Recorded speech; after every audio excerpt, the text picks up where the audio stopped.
தன்மையினால் அடியேனை தாமாட்கொண்ட நாள் சபை முன் வன்மைகள் பேசிட வன் தொண்டன் என்பதோர் வாழ்வு தந்தார். உண்மைகள் பேசவும் பொன்னை தந்து என்னை போகம் புணர்த்த நன்மையினார்க்கிடமாவது நம் திருநாவலூரே. திருநாவலூரே நாதனுக்கு ஊர் நமக்கு ஊர் நரசிங்க முனையரையன் ஆதரித்து ஈசனுக்கு ஆட்செய்யும் ஊர் அணிநாவலூர் என்று ஓதனல் தக்கவன் தொண்டன் ஆரூரன் உரைத்த தமிழ் காதலித்தும் கற்றும் கேட்பவர் தம்வினை கட்டருமே. காதலித்தும் கற்றும் கேட்பவர் தம்வினை கட்டருமே. திருச்சிற்றம்பலம். எல்லாம் எல்லாம் வல்ல எங்கள் ஏகப்பெருமானுடைய திருப்பதிகளை நான் மனமொழிமைகளால் வணங்கிக் கொள்கின்றேன். சிவனை செல்வர்களே, தாய்மார்களே, உங்கள் அனைவருடைய மனங்களைந்த வணக்கம். சேக்கிழார் விளைய திருத்தொண்டர் புனாரும் என்ற அரிய நூலை நாம் சிந்திப்பதற்கு திருவருளும் குருவருளும் நமக்கு கூட்டியிருக்கிறது. தடுத்தாட்கொண்ட புராணம் என்ற அந்த பகுதியை நாம் பார்த்து வருகிறோம். தடுத்தாட்கொள்ளுதல் என்கிற பொழுது மாணிக்கவாசகரும் அதை பலமுறை சொல்லுவார். மீட்டேயும் பிறவாமல் காத்தாட்கொண்டான் என்று வரும். தடுத்து ஆட்கொள்ளுதல் என்பது என்ன என்றால், மீண்டும் பிறவிக்கு செல்லாமல் தடுத்தல். ஆட்கொள்ளுதல் என்றால் பெருமானை ஆளாக கொள்ளுதல். பெருமான் நம்மை ஆளாக கொள்ளுகிறார். எனவே மீட்டேயும் பிறவாமல் காத்தாட்கொண்டான் என்று மாணிக்கவாசகர் அதை சொல்லுகிறார். எனவே இந்த இடத்துல சுந்தரரை தடுத்தாட்கொள்ளுகிறான் என்றால் பிறவா நெருக்கி அவர் செல்ல வேண்டும். ஏதோ ஒரு விட்ட குறை தொட்ட குறை காரணமாக நந்தவனத்திலே கமலினி அனந்தியை அவர் பார்த்து மையலுற்றார். அதற்கு காரணம் சேக்கிழார் சொல்வது, தீதிலா தொண்டத் தொகை தர போதுவார், அதனால் மாதர் மேல் மனம் போக்கினார் என்றார். மாதர் மேல் மனம் போக்கிய காரணத்தினாலே அவர் இங்கு அனுப்பப்படல. அதற்கு முன்னாலேயே பெருமானுடைய திட்டம் என்ன என்றால், இவரை நிலவுலகத்திற்கு அனுப்பி தீதிலா தொண்டத் தொகை தர செய்ய வேண்டும் என்ற அருள் நினைவோடுதான் அங்கே மாதர்வால் மனம் போக்கினார். சுந்தரர் மாதர்வால் மனம் போக்கியதும் பின்னாலே இங்கே வந்த பொழுது மையல் மானுடமாய் மயங்கும் வழி ஐயனே தடுத்து ஆண்டருள் செய் என்று கேட்டு வருகிறார். கேட்டு வருவதாலே இப்பொழுது இங்கே நாவலூரிலே பிறந்து மணமந்த புத்தூரிலே இப்பொழுது திருமணம் நடக்க இருக்கிறது அவருக்கு. அது திருமணம் நடக்கப் போவது இல்லை என்பதை சேக்கிழார் குறிப்பாக சொல்லுகிறார் என்று நாம் சொன்னோம். தேமரு தொடையல் மார்பன் திருமண கோலம் காண காமரு மனத்தான் போல கதிரவன் உதயம் செய்தான். சூரியன் தோன்றியதற்கு காரணம் சுந்தருடைய திருமண கோலத்தை காண, திருமணத்தை காணன்னு சொல்லல, திருமணத்தை காணன்னு சொல்லாம தேமரு தொடையல் மார்பன் திருமண கோலம் காண என்று. அதே போல அந்த ஊர் புத்தூர், அது மனம் நடந்த புத்தூர்னு இல்லாம மனம் வந்த புத்தூர்னு இருக்கு. மனம் நடந்த புத்தூர் இல்ல, அது மனம் வந்த புத்தூராமான்ற. மனம் வந்திரே தவிர அது நிறைவேறல. மனத்திற்காக எல்லாரும் வந்து சேர்ந்தாங்க, நான் நிறைவேறல.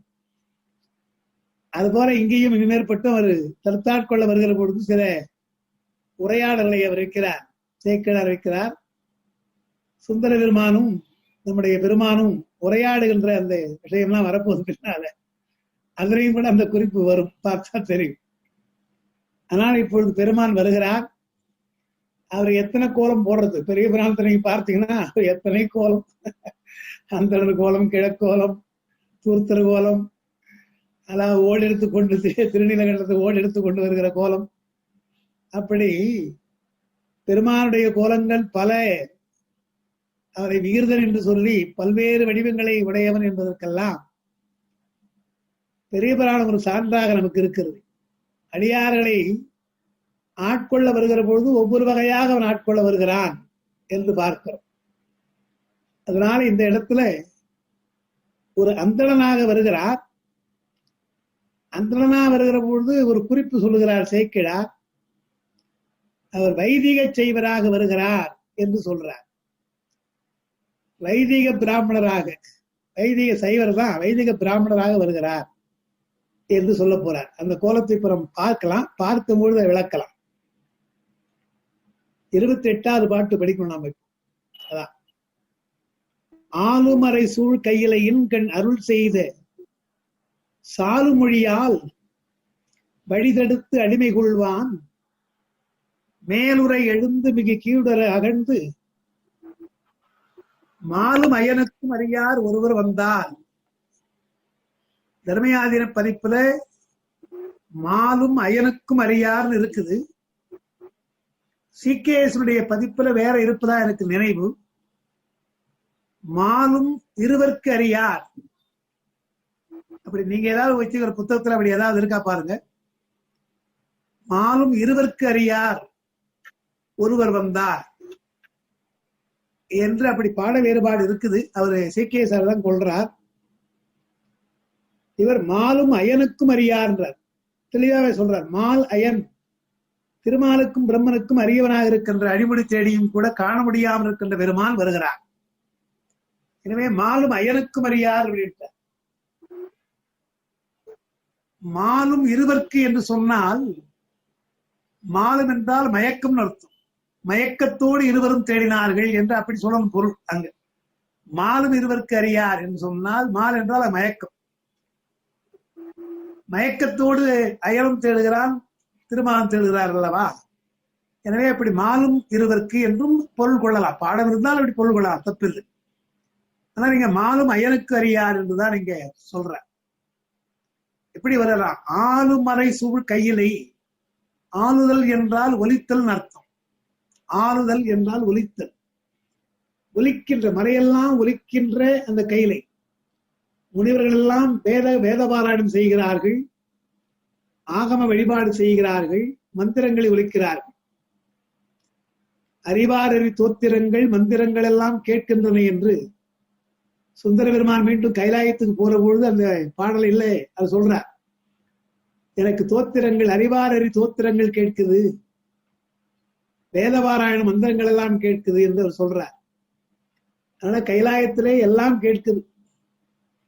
அதனால ஆளும் மறையினர். மறை என்றால் வேதம் தான் பொதுவா சிறந்த உயர்ந்த நூல் என்ற அர்த்தம். பெருமானை புகழ்கின்ற அதெல்லாம் மறையா என்றால் மறைந்திருக்கின்ற பெருமானை சொல்லுகின்ற அந்த நூல்கள்.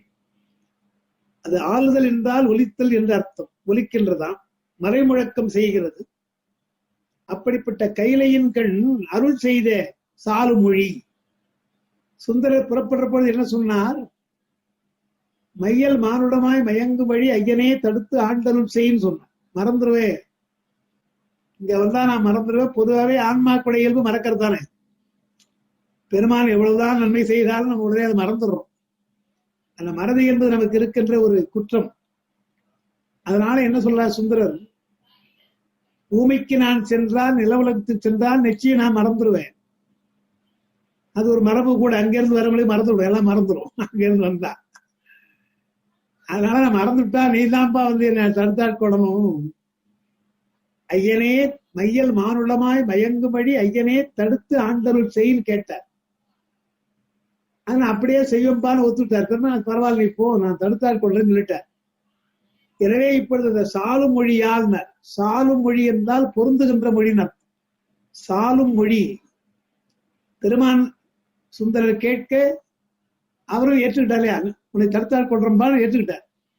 எனவே அந்த சாது மொழியால் வழி தடுத்து அடிமை கொள்வான். அவன் செல்லுகின்ற வழியிலே வேறு வழியிலே செல்லாமல் அதை தடுத்து ஆட்கொள்கிறார்.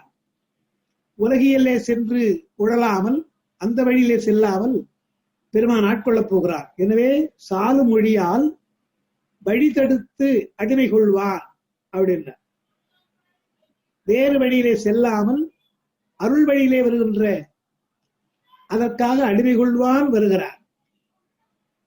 அடிமை கொள்வான் வருகிறார். அதாவது உயிர்கள் மறந்துவிட்டாலும் அவன் மறப்பதில்லை. ஆன்மாக்கள் நாம் மறந்துடுறோம், ஆனா அவன் எங்கன்னா மறக்கிறானா? நம்ம நீ என்ன நினைச்சாதான் நான் உன்னை நினைப்பேன்னு சொல்றானா? அப்படி இல்லை. நீ நினைக்கிறையோ நினைக்கலையோ நான் உன்னிடத்திலே இருக்கிறேன் என்றுதான் பெருமான் சொல்றான். எனவே அது போல அங்க சாலு மொழியால் சுந்தரர் மறந்து போனார். ஆனால் அந்த மொழியை ஞாபகம் வைத்துக் கொண்டு இப்பொழுது பெருமான் வருகிறார். தடுத்து அடிமை கொள்வான். மேலுரை எழுந்து மிக கீழுரை அகழ்ந்த மால் அயன். வானத்திலே சென்று முடியை தேட போனான் அயன். அவனும் கீழுரை அகழ்ந்தார். திருமால் அகழ்ந்து போனார், நிலத்தை அகழ்ந்து போனார். இரண்டு பேருக்கும் அறியான். அப்ப மாலுக்கும் அயனுக்கும் அறியாதவன் பெருமான். அப்படிப்பட்டவன் இப்பொழுது தடுத்தாட்கொள்ள அவன் இறங்கி வருகிறான். அவளெல்லாம் தேடியும் காண முடியாத பெருமான் திருவடி இப்பொழுது நிலத்திலே படுகிறது. திருநாவலூர்ல வந்து படப்போகுது இல்லையா? எவ்வளவு பெரிய புண்ணியம்! அந்த இடங்கள்லாம் நம்ம பார்க்கிற பொழுதெல்லாம் எவ்வளவு நினைவு வருது. இங்க தானே நாவலூர் பெருமான் இருப்பார், இங்க தானே பெருமான் வழக்காடு இருப்பார் நம்ம நினைக்கிறோம் இல்லையா? அப்படி மாலும் அயனுக்கும் அறியாத ஒருவர் வந்தால் மேலுரை எழுந்து மிக கீழுரை அகழ்ந்து தேடியும் கூட கிடைக்காத பெருமான் வந்தார். அதனால இந்த பாட்டுல கைலையின் கண் அருள் செய்த சாலுமொழி, உன்னை சொன்ன அந்த பெருமான் கொடுத்த வாக்கு, சுந்தரர் செய்து கொண்ட வேண்டுகோள் ரெண்டும். சுந்தரர் வேண்டிக் கொண்டார், அந்த வேண்டுகோளை நான் நிறைவேற்றுவதாக பெருமான் ஒப்புக்கொண்டார். அதனால் அந்த இரண்டு மொழிக்காக வருகிறார். நம்முடைய ஆளாள சுந்தரன் கேட்டான் அல்லவா என்று அதற்காகவும் நாம் ஒப்புக்கொண்டோம், தடுத்தாட்கொள்ள ஒப்புக்கொண்டோம் என்பதனாலும் தன்னுடைய வாக்கை காப்பாற்றுவதற்காகவும் சுந்தரனுடைய வேண்டுகோளை நிறைவேற்றவும் இப்பொழுது வருகிறார். சாலு மொழியால் வழி தடுத்து அடிமை கொள்வான் இருக்காவல் அடிமை கொள்வான் வருகிறார். அவனை அடிமையாக தன்னை கொள்வதற்காக இங்கே வருகிறார். எப்படி வருகிறார்னா ரொம்ப அழகா மேக்கப் போட்டுட்டு வர்றார். ஆள் தெரியக்கூடாது இல்லையா? என்ன மேக்கப் முதல்ல சொல்றாரு சேர்க்கிறார். இந்நாளை இறங்கணும்னே கண்ணுல நெற்றி கண் இருந்தா உடனே தெரிஞ்சிடும் இல்லையா? முதல்ல அதை மறடான்றார். அதை மறடா நெற்றிக்கண்ணோட வந்துட்டா டக்குன்னு தெரிஞ்சு போகும் யாரு. எனவே அதை மறைக்கணுமா? அதை என்ன அழகா பாடுறார் சேர்க்கிறார். கண்ணிடை கறந்த கதிர் வெண்படம் என சூழ் புண்ணிய நுதல் புனித நீர். அந்த ஒளியாக இருக்கிற கதிர்வாக ஒளிவிடுகின்ற அந்த நெற்றிக்கண் அது அப்படியே தேய்ச்சாலும் அப்படியே ஃபுல்லா தேய்ச்சாலும் அந்த நெற்றிக்கண்ணு கண்ணிடை கறந்த கதிர்ல ஒளிவிடுகின்ற கண் நெற்றிக்கண் அதை கறந்து அந்த கதிரை மறைச்சாராம். முதல்ல கண் நெற்றிக்கண் இருப்பதனுடைய கதிரை மறைத்தார். கறந்து என்ன பண்ணறான்? வெண்படம் என சூழ் புண்ணிய நுதல். வெண்படம் என்று சொன்னால் வெள்ளிய ஆடை, வெள்ளிய துணி, வெண்மையான துணி. அந்த துணி போல அதை மாத்திட்டாராம். வெண்மையான திருநீற்றை மேலே நெற்றில் ஏதோ துணி கட்டியது போல இருக்குதான். வெண்படம் என சூழ் புண்ணிய நுதல் புனித நீரு. அது புனித நீரு, புண்ணிய நீரு, நுதல்ல இருக்கிற நீர். இப்போ நாமே நம்ம வீட்டில் இருக்கிற நீரே புனித நீரு தான், புண்ணிய நீரு தான். புண்ணியமாவது நீர் என்றே ஞானசம்பந்த பெருமான் பாடுறார். அது பெருமான் நெற்றில் இருந்தா என்ன எவ்வளவு புண்ணியம் பாருங்க இல்லையா? நம்ம நெற்றில் இருந்தாலே புண்ணியம் சொல்றோம், அது பெருமான் நெற்றில் இருந்தா எவ்வளவு புண்ணியம். அதெல்லாம் சொல்ல சேர்க்கிற புண்ணிய நுதல் புனித நீர்னாரு. அவருடைய நெற்றியும் புனிதம். பெருமானுடைய நெற்றிக்கண் இருப்பதாலே நெற்றியும் புனிதம். அவருக்கு நுதல்விடி நாட்டத்தோன் என்றே பெயர். அவருடைய பெருமானுக்கு நுதல்விடி நாட்டத்தோன் என்று பெயர். முதல்விடி நாட்டத்து இறையோன் என்று சங்க இலக்கியங்களை சொல்வார். நெற்றிக்கண்ணுடைய அப்படிப்பட்ட நெற்றி உயர்ந்த நெற்றி, ஞான நெற்றி, அதுவே புண்ணிய நுதல், அதுல புனித நீர், திருநீர் அணிந்துள்ள முதல்ல அதை போட்டாராம். சைவன் என்று சொன்னால் முதல்ல அடையாளம் அதுதான். என்ன திருநீட்டு சொன்னாராம், நம்மை மறைக்கணுன்றதுக்காக முதல்ல கண்ணை மறைப்போ என்று நெற்றிக்கண்ணை மறைத்து முதல்ல நெற்றில பூசிட்டார், விபூதி நல்லா பூசிட்டார். புண்ணிய நுதல் புனித நீர் புலி வைதேன். அப்புறம் என்ன ஆகுது என்றால் அவருக்குள்ள அடையாளம் பிறை, பிறை இருக்குது, அதை மறைக்கணும். எனவே அது பிறை என்ன பண்ணாரா, தன்மதியினர். தன்மதி என்றால் குளிர்ந்த மதி, நிலவு, அது முற்றாம இருக்குது, இளவையா இருக்குதா, இளம்பிறை தானே, முற்றாம இருக்குது. அது என்ன பண்ணாரா, முதிர வைத்தது போல, அது முதிர்ந்தது போல கதிர் சாய்வது என, அந்த நிலவு ஒருவேளை முதிர்ந்து ஒளி வீசினால் எப்படி இருக்குமோ அது போல கதிர்களெல்லாம் சாய்வது போல, நிலவனுடைய கதிரெல்லாம் அப்படியே விழுவது போல, தலையிலிருந்து அப்படியே விழுதான், கிரணங்கள்லாம் அப்படி அப்படியே நிறைய விழுதான். விழுவது ரே சொல்ற மாதிரி கதிர்கள், அந்த மதியினுடைய கதிரெல்லாம் இப்படி எல்லா இடத்திலும் விழுதான். அது எது போல என்றால் அதையே என்ன பண்ணாராம், சடையாக்கிட்டார், வெண்ணறையாக்கிட்டார், வெண்மையான நரைமுடி ஆகிட்டாராம்.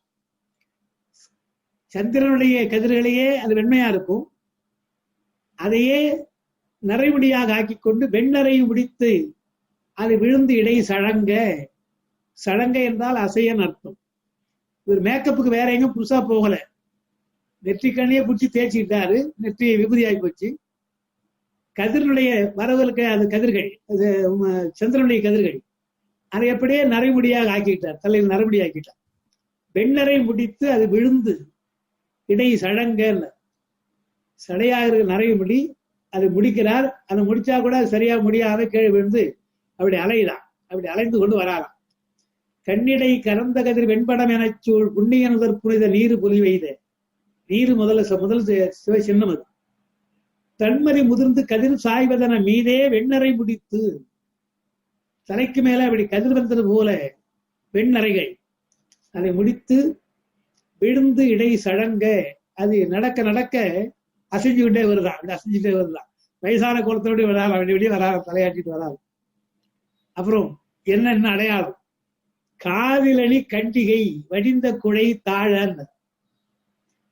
காதுல உத்ராட்சம் போட்டார், அது 6 கட்டின்னு சொல்லுவாங்க. தப வேடத்துல திருமணம் சொல்லுகிற பொழுது காதிலணி குண்டலம்ன்றார். காதிலணி குண்டலம் கண்டிகை என்ற தப வேடத்தை சொல்லுவார். அதுல காதுல குழையாக அணியாமல் அந்த தாமிர கம்பினாலே அந்த உத்ராட்சத்தை கோத்து மாட்டிக்குவாங்க. அது இப்ப சில பேர் பொண்ணுல மாட்டிக்கிறாங்க, அது தாமிரத்துல செய்து அந்த உத்ராட்சத்தை காதுல மாட்டிக்கிறது. அப்படி காதில் அணி கண்டிகைன்னர். கண்டிகை என்று சொன்னால் நமக்கு கழுத்தில் தான் அணியும். இது காதில் அணி கண்டிகை வடிந்த குழை தாழ.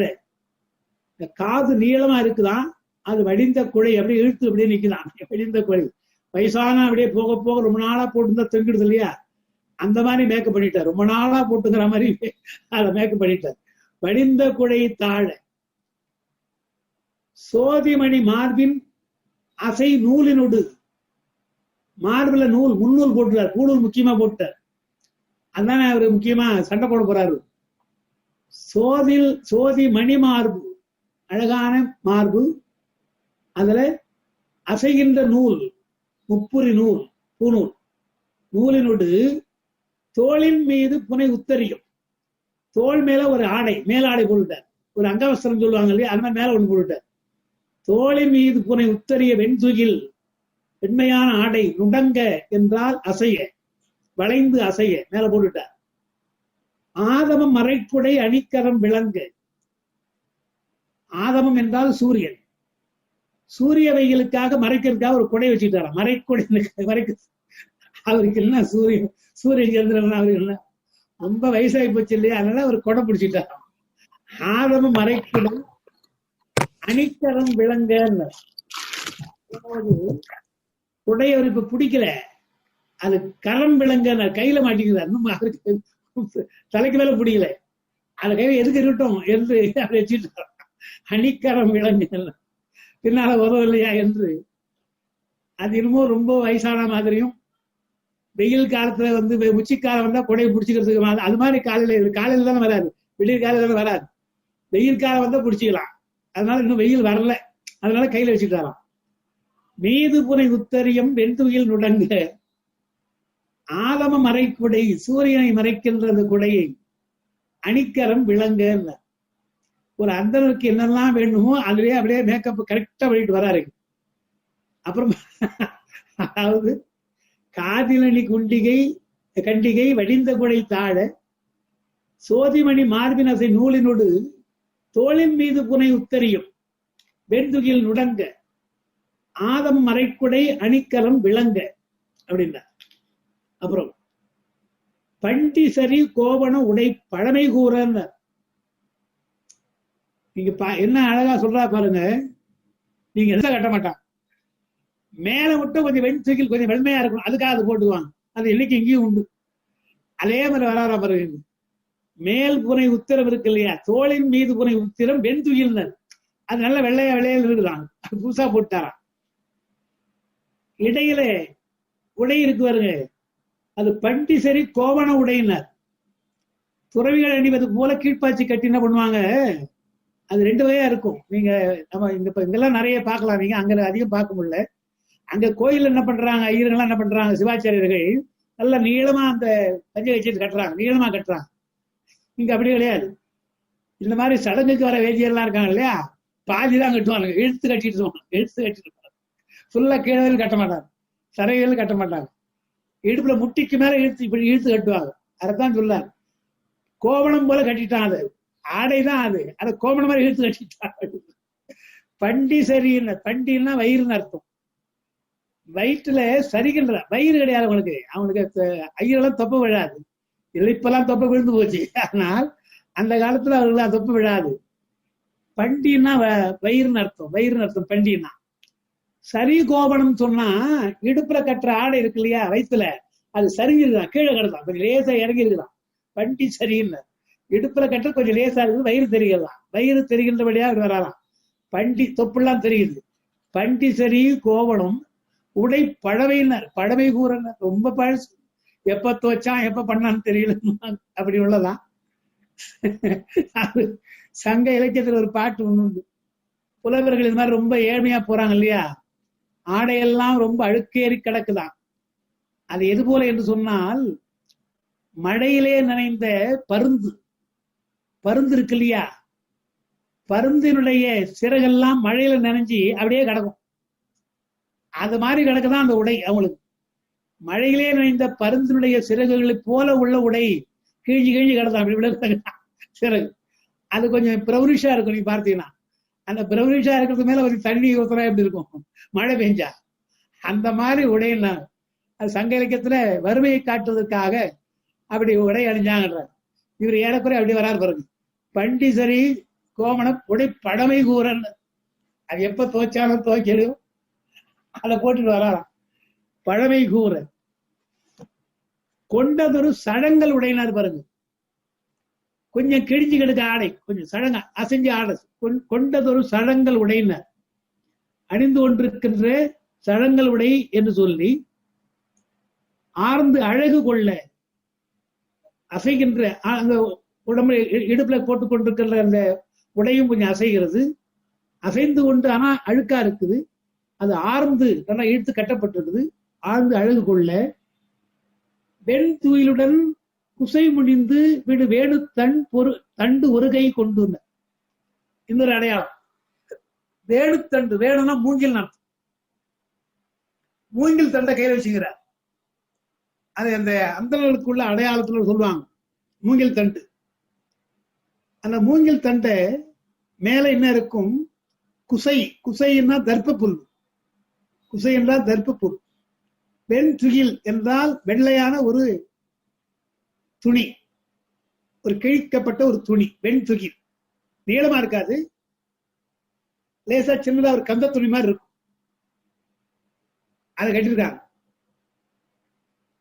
தர்ப்பை புல் வெண் துகில் இது கையில இருக்கும். மூங்கில் கொம்பு கையில இருக்கும். வெண்துகிலுடன் குசை முடிந்து விடு வேணுத்தண்டு ஒருகை கொண்டு கழல் தள்ளு நடை கொள்ள, அதை மறக்காம செய்யற, தள்ளாடிட்டு வராங்க. இதெல்லாம் வச்சுட்டு அதை செய்யணும் இல்லையா? தள்ளாடிட்டு ரொம்ப ரொம்ப நடக்க முடியாத மாதிரி தள்ளு நடை கொள்ள அப்படின்னு அப்படி வராலாம். என்னென்ன சொல்றாருங்க பார்த்தீங்கன்னா, நெற்றியில திருநீர் பூசிக்கிட்டார், நிறைய முடி நல்ல நிறைய அப்படி நிறைய கழுத்து முடியாக்கு, காதுல ஒரு குண்டலத்தை போட்டுட்டார், ருத்ராட்ச குண்டலம், மார்பில பூணூல் போட்டுட்டார், மேல ஒரு வெண்துகில் போட்டு அடிச்சுட்டார், மேல அடிச்சுட்டார், ஒரு கையில ஒரு கொடை எடுத்துக்கிட்டார், ஒரு கொடை. அது இன்றைக்கு இருக்கிற கொடை மாதிரி கிடையாதுங்க. அந்த காலத்துல கிராமத்துல உண்டு, தாழங்குடைன்னு சொல்லுவாங்க, தாழங்குடைன்னு சொல்லுவாங்க, பாத்தீங்களா இல்லையோ? அந்த மாதிரி இருக்கும் தாழங்குடை, அந்த மாதிரி ஒண்ணு வச்சுட்டார் வைத்துக்கொண்டு. அப்புறம் இடுப்பிலே கட்டுகின்ற உடை கோவணம் போல இழுத்து கட்டப்பட்ட ஒரு உரை, அது வயிறு தெரியுதான், வயிறு ரேச தெரியுது, பண்டி சரிகிறது, அப்படிப்பட்ட உடை. அப்படிப்பட்ட சடங்கள் உடையோடு, பழைய உடையோடு, அசைகின்ற உடையோடு அழகா வர்றார். ஆர்ந்து அழகு கொள்ளனர். அது சேக்கடாருக்கு அதை விட அந்த ஆளுக்கு எதை போட்டாலும் அழகா இருக்க மாட்டார். அது எப்படி இருந்தா அது இந்த மாதிரி அழுக்கு துணி போட்டா கூட ஒரு அழகா இருக்கிறாரு. அழகு கொள்ளன்னு ஒரு வார்த்தை சொல்றாரு. கொண்டதொரு சடங்களுடைய ஆர்ந்து அழகு கொள்ள வெண்துகிலுடன் குசை முடிந்து, வெள்ளை ஆடை ஒரு சின்னதா ஏதோ துணி, கந்த துணி மாதிரி ஒண்ணு, அதுக்கு மேல ஒரு தர்ப்ப புல்லு, தர்ப்பை கழிட்டு அப்படி வரலாம். தண்டு ஒருகை கொண்டு, இந்த பக்கம் அந்த இன்னொரு கரத்துல கொடை வச்சுக்கிட்டார், உத்தரத்தை இப்படி போய் மேல அப்படி போட்டுக்கிட்டார், இதை பிடிச்சுக்கிட்டார், அதை பிடிச்சிட்டு கையில தண்டு ஒருகை கொண்டார். இதெல்லாம் சொல்றாரு. எங்கேயாவது சேக்கிழார் அங்க ஓலை தானே காட்ட வர போறாரு, ஓலையை வச்சுக்கிறாரு சொன்னாரா பாருங்க. எங்கேயாவது அவருக்கு அங்கெல்லாம் ஓலை, அங்கெல்லான ஓலை வரணும், அப்படின்னு அது ஓலை இங்க வச்சிருந்தா வரணும், அங்க அவர் வரப்போகுது ஓலை, அதனால சொல்லல பாருங்க. ஓலையை எடுத்து வச்சுட்டான்னு சொல்லுவாரு. இப்ப நாம அது கொண்டு போய் இது கொண்டு போய் ஜாக்கிரதையா மறந்துட போறோம், எடுத்து ஓலையை வைப்பானும். அவருக்கு அதெல்லாம் கிடையாது, அங்க உண்டாக்கிக்கலாம். ஏன்னா அங்க ஓலையும் போய் தான், அதுல இருக்கிற எழுத்தும் போய் தான். எனவே சும்மா வராராம், அங்க ஒண்ணும் சொல்லது பாருங்க. இவ்வளவு சொன்னாரு. ஆட்கொள்ளதுக்கு வர்றதுக்கு முக்கியமானது ஓலை தானே, பழைய ஓலை, அதை எடுத்துட்டு வந்தான்னு சொல்றாருன்னா அது சொல்லல. அவருக்கு என்ன அங்க போய் அங்க மணவரையில போய் அங்க உண்டாக்கிக்கலாம், அப்படி எடுத்தா வந்துட போகுது என்று. வெண்துகிலுடன் குசை முடிந்து வீடு வேணு தண்டு ஒருகை கொண்டு கழல் தள்ளு நடை கொள்ள, அதிகம் மறக்காம செய்யற, அப்படியே தள்ளாடிட்டு சேக்கிழார் பாடுறார். அது அவருக்கு உள்ளே ஒரு அந்த வர்ணிக்கிற பொழுதே சேக்கிழாருக்கு அந்த எண்ணம் வரும். எவ்வளவு அழகானவர் அவர், எப்படி வேஷம் போட்டாலும் அழகுதானவர் சொல்ற.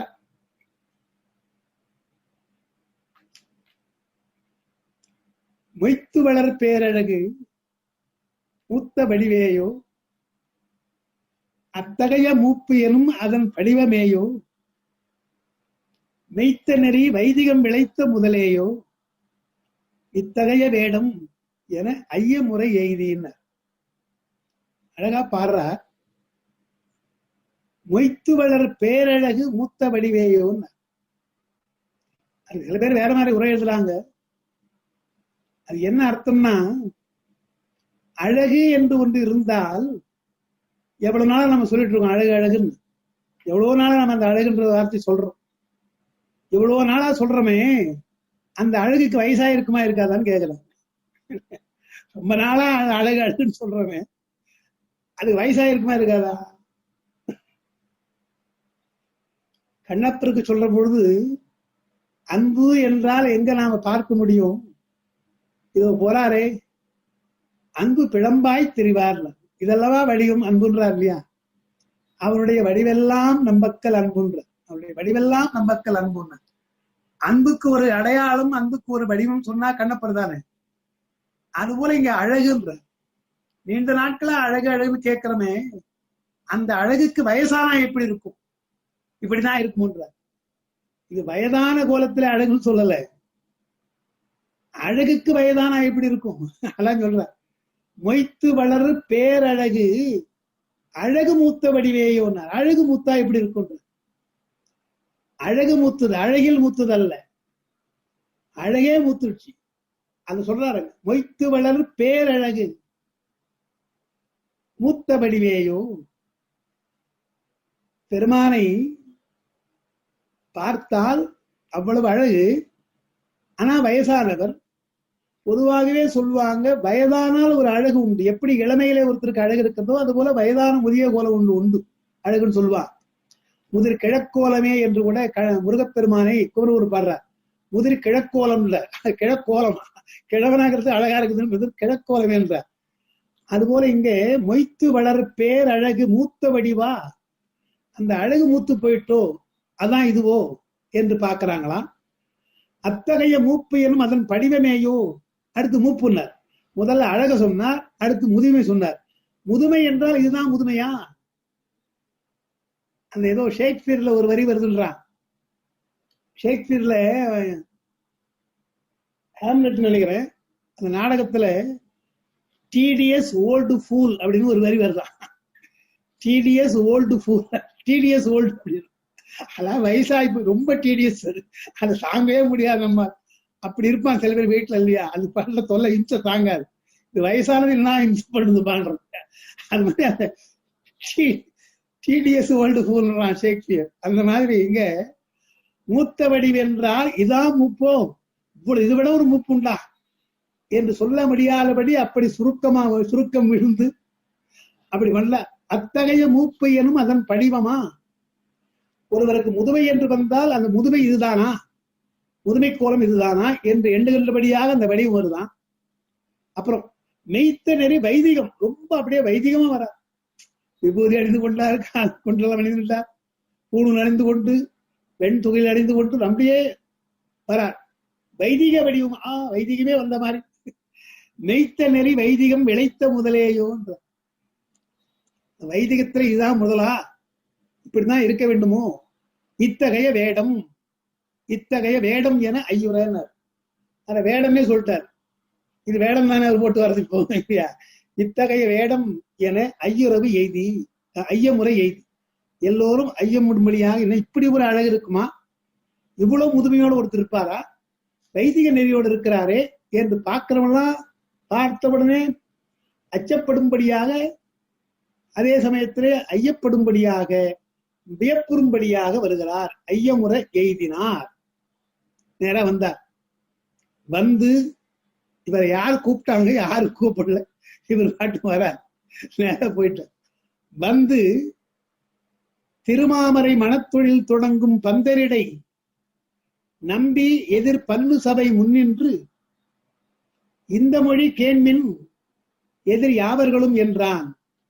முந்தைமறை 1000 ஒழிந்த திருவாயான். ஒரு வந்தவர் பேசாம கொஞ்சம் உட்கார்ந்துட்டு அப்புறமா ஆரம்பிக்கலாம் இல்லையா? வந்தாச்சு, ஏதோ காபி இது கொடுத்தா குடிக்கட்டும், அதாவது வெல்கமிங் ட்ரிங்க்னு ஒண்ணு கொடுப்பாங்க இப்பெல்லாம், அந்த மாதிரி ஏதாவது குடிச்சிட்டு கொஞ்சம் உட்கார்ந்துட்டு அப்புறம் ஆரம்பிக்கலாம் இல்லையா? அவருக்கு அவசரம், எவ்வளவு சீக்கிரம் தடுத்தாட் கொள்ளணும் அது தடுத்தாட் கொள்ளணும். அது மட்டுமல்ல, இன்னும் பொண்ணெல்லாம் வரல இன்னும், அந்த மாதிரி சீரெல்லாம் வேணாம், இவரே இல்லை இங்கேயே தடுத்துருவோம். பொண்ணெல்லாம் வந்து உட்கார்ந்து தாலி கட்டுறது இருன்னு சினிமாவில் சொல்லுவாங்க, நிறுத்துங்கள், அந்த மாதிரிலாம் இல்லாம வந்தமா வேலையை முடிப்பா நேரா போயிட்டாரு. எங்க போனார், எங்க போயிருக்கா பாருங்க. வந்த திரு மாமரை மனத்தொழில் தொடங்கும் பந்தர்ல.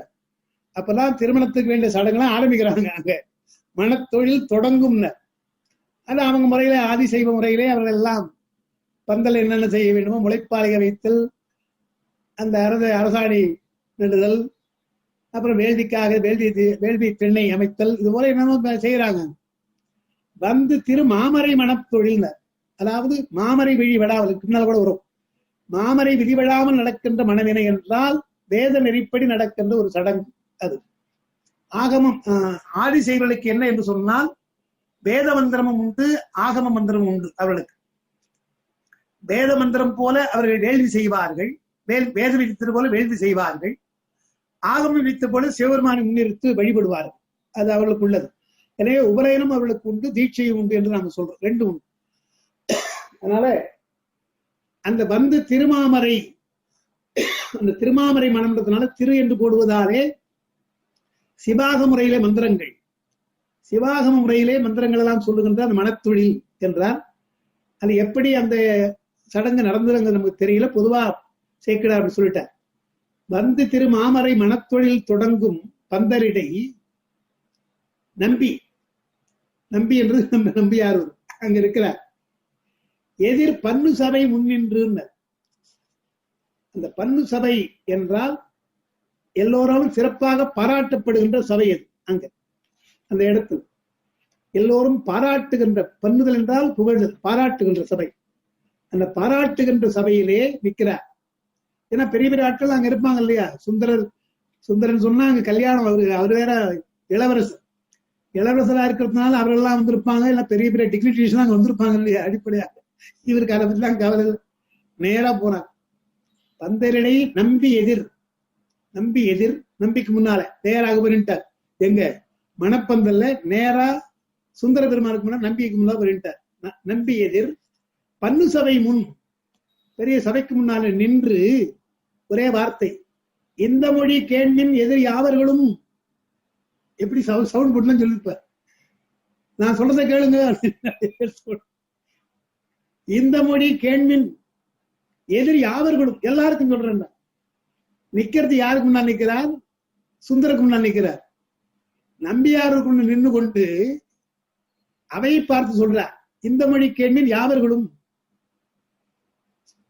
உந்தை மறை 1000 ஒழிந்த திருவாயான். எப்படிப்பட்ட திருவாய் அது? எத்தனை மொழிகளை மன்னர்களை சொன்னது, எவ்வளவு மறைகள் எல்லாம் விளைக்கிற மொழி அல்லவா அது. அந்த திருவாயினால இந்த மொழி கேள்வின்ற, அவர் சொல்ற வார்த்தை கேட்காம இருக்கிறோம் நம்ம இல்லையா. பெருமான் சொல்ற வார்த்தையை தானே இப்ப கேட்டு நடக்கிறோம். அவர் சொல்றாரு, நான் சொல்ற வார்த்தையை கேளுங்க, இந்த மொழியும் கேளுங்க, நான் சொல்றதையும் கேளுங்க. ஏற்கனவே சொன்னதெல்லாம் நிறைய சொல்லியிருக்கிறேன், இந்த மொழியும் கேளுங்க என்று இது சப்ளிமெண்டரியா ஒண்ணு கொடுக்குறாரு நமக்கு இல்லையா. இந்த மொழி கேள்வின் என்று, இந்த மொழி கேள்வின் எதிர் யாவர்களும், எதில் இருக்கீங்களே எல்லாரும், எல்லாரும் கேளுங்க, எதில் இருக்கின்ற அத்தனை பேரும் கேளுங்கள் நான் சொல்வதை என்று முந்தை மறை 1000 ஒழிந்தான். சாகை 1000 உடையார், ஞானசம்பந்தன் சாமவேதம் உடையார், சாகை 1000 உடையார். எனவே இந்த 1000 என்பதெல்லாம் அந்த சாகையை சொல்றது. சாமகானத்திற்கு சாமவேதத்திற்கு 1000 சாகை சொல்லுவாங்க. அந்த மாதிரி அதெல்லாம் உரியவன் அல்லவா, அவன் சாகை 1000த்துக்கு அவன் உரியவன் அல்லவா. எனவே முந்தை மறை 1000 ஒழிந்த திருவாயான் சொன்ன இந்த மொழி கேள்வின்கள் யாவரும் உடனே என்று உரை செய் அந்தணனை எண்ணில் மறையோரும். அந்தணன் என்று அங்க வார்த்தை சொல்றார். எனவே அவர் வைதிக பிராமணர், வைதிக அந்தணர். அங்கு அவருடைய கோலம் வைதிக கோலமா இருக்கு. அந்த வைதிக சைவம் என்றால் என்ன என்றால் நாம திருமந்தத்துல விளக்கமா சொல்றார். அதெல்லாம் அந்தண குலத்திலே பிறப்பினால் அந்தண குலத்திலே பிறந்து உபநயனத்தோடு இருந்தாலும் சிவனை வழிபட்டால் அவர்கள் எல்லாம் செய்வர்கள். உபநயனமும்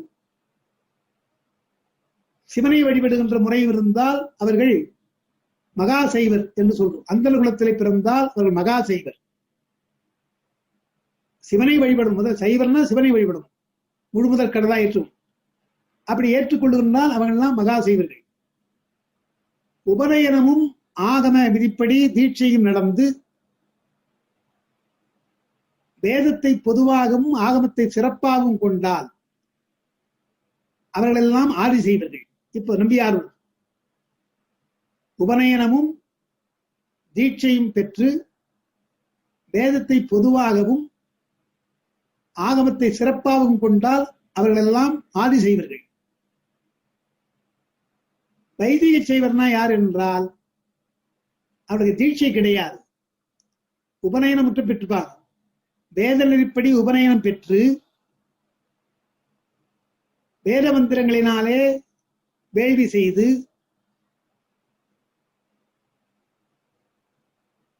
ஓதல் ஓதி வேதங்களெல்லாம் ஓதுவார்கள், ஓதுவிப்பார்கள். வேட்டல் வேள்வி எல்லாம் செய்வாங்க, சிவனை முழுவதற் கடவுளா கொள்ளுவாங்க. ஆனால் அவளுக்கு தீட்சை கிடையாது, தீட்சை எடுக்க மாட்டாங்க. வேத நெறிப்படி வேதம் ஓதி வேள்வி செய்து ஓதுவித்து வேட்பித்து சிவனை முழுவதற் கடவுளா கொண்டு ஆகமங்களை படிக்காமல் சிவாகமங்களை இகழாமல் அவனால் தீட்சை கிடையாது. அவங்கெல்லாம் வைதிக நெறி. இப்ப இங்க வர நம்முடைய பெருமான் யார் என்றால் வைதிக செய்வர். இவர் வேத நெறிப்படி இருக்கிறது, அதான் பூணூல் போட்டுட்டு ஆகம நெறிப்படி அவருக்கு தீட்சை கிடையாது, ஆச்சாரிய ஸ்தானம் இல்லை. அதனாலதான் அங்க மூங்கில் கொம்பு வச்சுட்டு வந்துட்டார். மூங்கில் கொம்பு அந்த வைதிக பிராமணனுக்கு உரியது. இதெல்லாம் தர்ப்புல்ல வச்சுட்டு வந்திருக்கார். இதெல்லாம் அந்த வைதிக பிராமணனுக்கு உரியது. ஆனால் அவர் திருநீர் அணிந்திருப்பதாலே அவர் சைவன். எனவே சிவாகமலை படிக்க மாட்டார், உபநயனத்தோடு இருப்பார்கள், வேத நெறிப்படி வேள்வி எல்லாம் செய்வாங்க. இவங்கெல்லாம் வைதிக செய்வர் என்று, வேத நெறிப்பட்டால் வைதிகம், எனவே வைதிக செய்வர், சிவனை வழிபட்டால் செய்வர் என்று வைதிக செய்வர் சொல்லுறோம். அந்த குலத்தான் வந்திருக்காரு.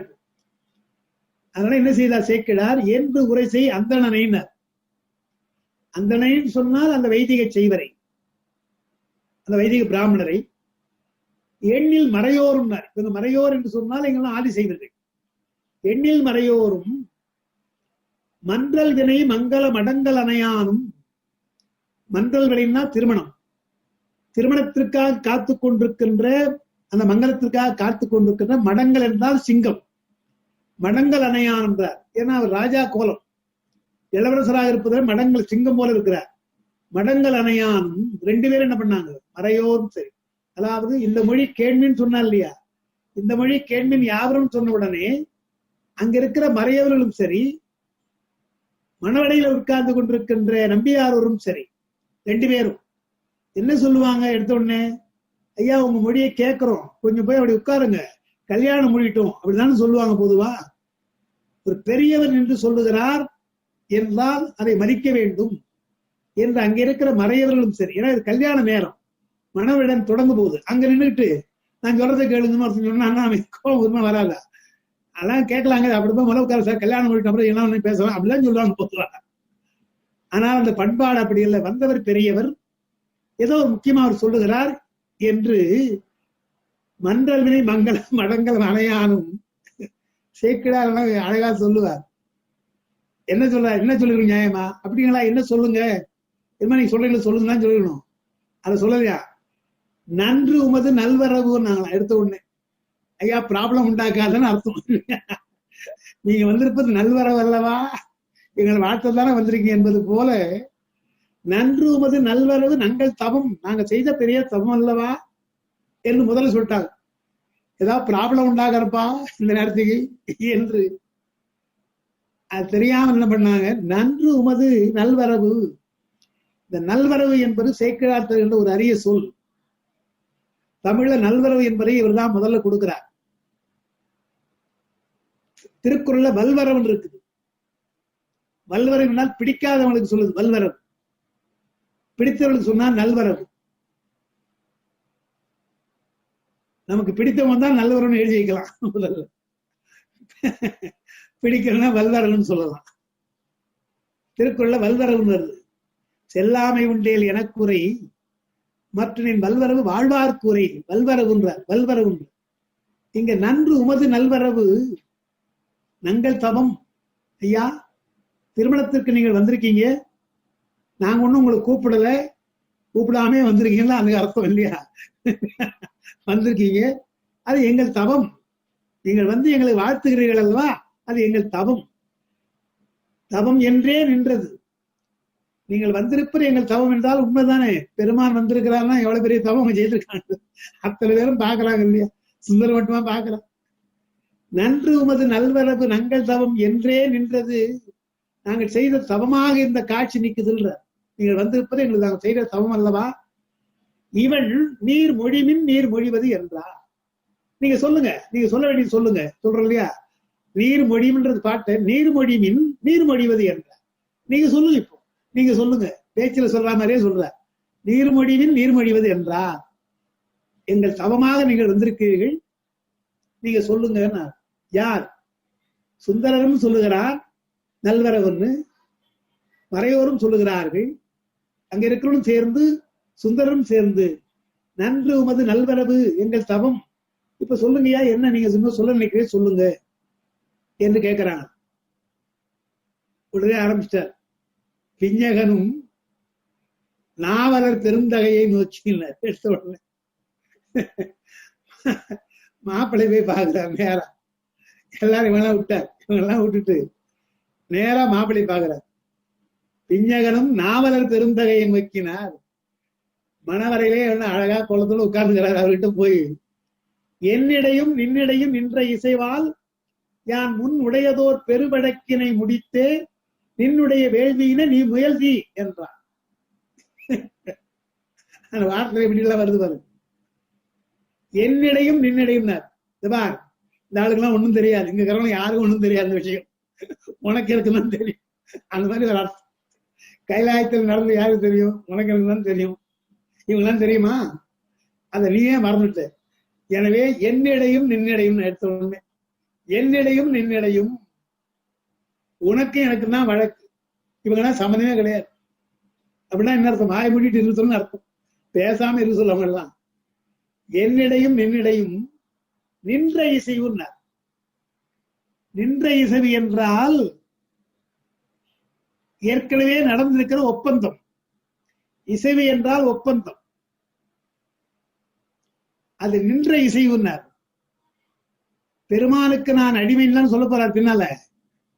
அந்த அடிமை என்பது நின்ற இசைவுன்னார். அது என்னைக்கும் காலாவதி ஆகின்ற பத்திரம் இல்ல அது. அந்த டாக்குமெண்ட் எப்பவுமே காலாவதி ஆகாது. நின்ற இசைவுன்னார். எதை கொடுத்தாலும் காலம் பார்ப்பாங்க. இத்தனை ஆண்டு 14 ஆண்டு காலம் முடிஞ்சிருப்பா, 20 ஆண்டு காலம் முடிஞ்சு வச்சு செல்லாதுன்னு தூக்கி போட்டுடலாம் சிலதெல்லாம். இது அப்படி அல்லன்றார். நின்ற இசைவு இது காலாவதி ஆனது கிடையாதுன்றார். நின்ற இசைவால் பெருமானுக்கு நாம் அடிமை என்பது நின்றதுதானே. என் தாயோடு என் அப்பன் 7 பிறவிக்கும் அன்றே சிவனுக்கு எழுதிய ஆவணம். திருமூலர் பாடுறார், என் தாயோடு என் அப்பன் 2 பேரும் சொல்லிட்டார் இல்லையா. எங்க அப்பாவை எழுதி கொடுத்திருக்கிறார், எங்க அம்மாவை எழுதி கொடுத்தார். இவராது அவங்க அப்பாவை சொல்ல போறார். எங்க அப்பாவை எழுதி கொடுத்திருக்கிறார், எங்க அம்மாவை. என் தாயோடு என் அப்பன் 7 பிறவிக்கும் 7 அன்றே எழுதிய, அன்றே சிவனுக்கு எழுதிய ஆவணம் என்று சொன்னார் திருமூலர். அந்த மாதிரி அன்னைக்கே எழுதப்பட்ட ஆவணம் அல்லவா இது. உயிர்கள் எல்லாம் அவனுக்கு அடிமை அல்லவா. இது எங்க மாத்தருச்சு? நின்ற இசைவதுதான். நின்ற இசைவால் யான் முன் உடையதோர் பெருவழக்கு. அது ரொம்ப பழைய கேஸ் பான்றார். பழைய கேஸ் அது. முன்னுடையதோர் பெருவழக்கு. அது இன்னும் வழக்கு முடியாமே இருக்குது. நீ அதை விட்டு இங்க வந்து கல்யாணம் பண்ண வந்துட்டே. உனக்கு எனக்கு வழக்கு முன் உடையதோர் பெருவழக்கு. முன்னே ரொம்ப நாளா பெண்டிங். அது பெண்டிங். முன்னுடையதோர் பெருவழக்கு. அதை முடித்தே நின்னுடைய வேள்வியினை நீ முயல்தீர்ன. அப்புறம் ட்ரை பண்ணுன்னு அர்த்தம். இந்த வழக்கு முடிச்சுட்டு அப்புறம் கல்யாணம் பண்ணிக்கணும்னு அர்த்தம். கல்யாணம் பண்ண முடியுமானால அது முயற்சி பண்ணிப்பாரு. அப்புறம் ஒண்ணா அப்படின்னு வழக்கு முடிச்சிருப்பா எங்க கல்யாணம் ஆக போகுது. எனவே என்ன பண்ணார்? நின்னுடைய வேள்வி இல்லை. வேள்வி நாங்க திருமணம் தான். பொதுவாக வேள்வி நாங்க இருக்குது, இருந்தாலும் திருமணம் தான். அந்த திருமணத்தை நீ முயல்தி ட்ரை பண்ண, அப்புறம் ட்ரை பண்ணுப்பா, இப்ப விட்டுரு என்று அப்புறம் முயலாம். நீ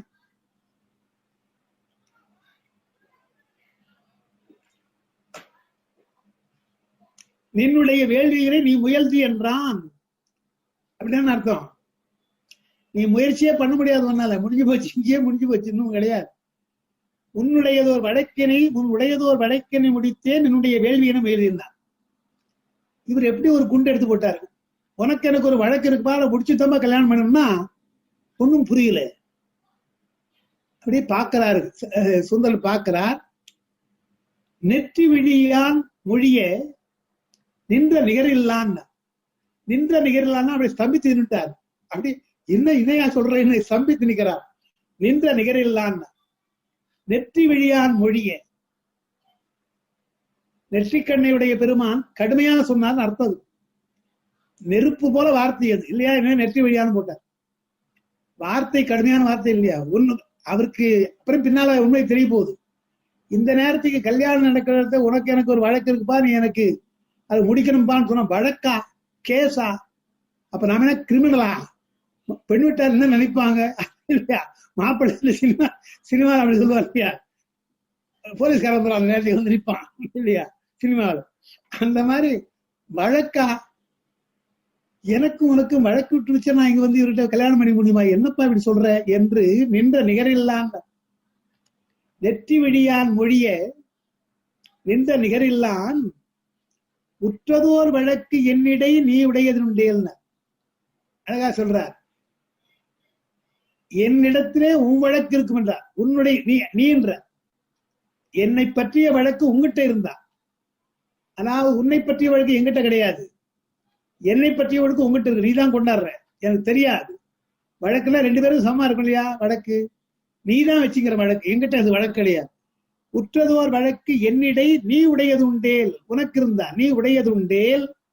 அப்படி வழக்கு கொண்டு வந்தால் மற்ற அது முடித்து அல்லது யான் வதுவை செய்யேன் முற்ற இது சொல்லுக என எல்லை முடிவில்லாம் பேச போறார். அதாவது நீ ஒருவேளை அந்த வழக்கை கொண்டு வந்திருந்தால் அதை முடித்து அல்லது என்ன சொல்லியிருக்கணும்? நியாயமா பாட்டு அவர் எப்படி சொல்லியிருக்கணும்? வழக்கை முடிச்சுட்டு கல்யாணம் பண்றப்பா நீ சொல்லு வழக்க, அப்படிதான் சொல்லணும். வழக்க முடிக்காம கல்யாணம் பண்ண மாட்டேன்ட்டாரு. நெகட்டிவா சொல்லிட்டு வழக்கை முடித்து நான் கல்யாணம் செய்வேன்னு சொல்லணும். அப்படி சொல்லாம வழக்கு முடியாமல் நான் திருமணம் செய்யேன், அது நெகட்டிவா வருது. மற்ற அது முடித்து அல்லது அந்த வழக்கை முடித்து அல்லது யான் வதுவை செய்யேன். இந்த யான் வதுவை செய்யேன் என்பதுதான் நாம் அன்னைக்கு சொன்ன மாதிரி டிராமாட்டிக் ஐரணி மாதிரி ஒரு ஐரணியா வருது. அவர் இனி அங்க அந்த திருமணம் நடக்க போறது கிடையாது.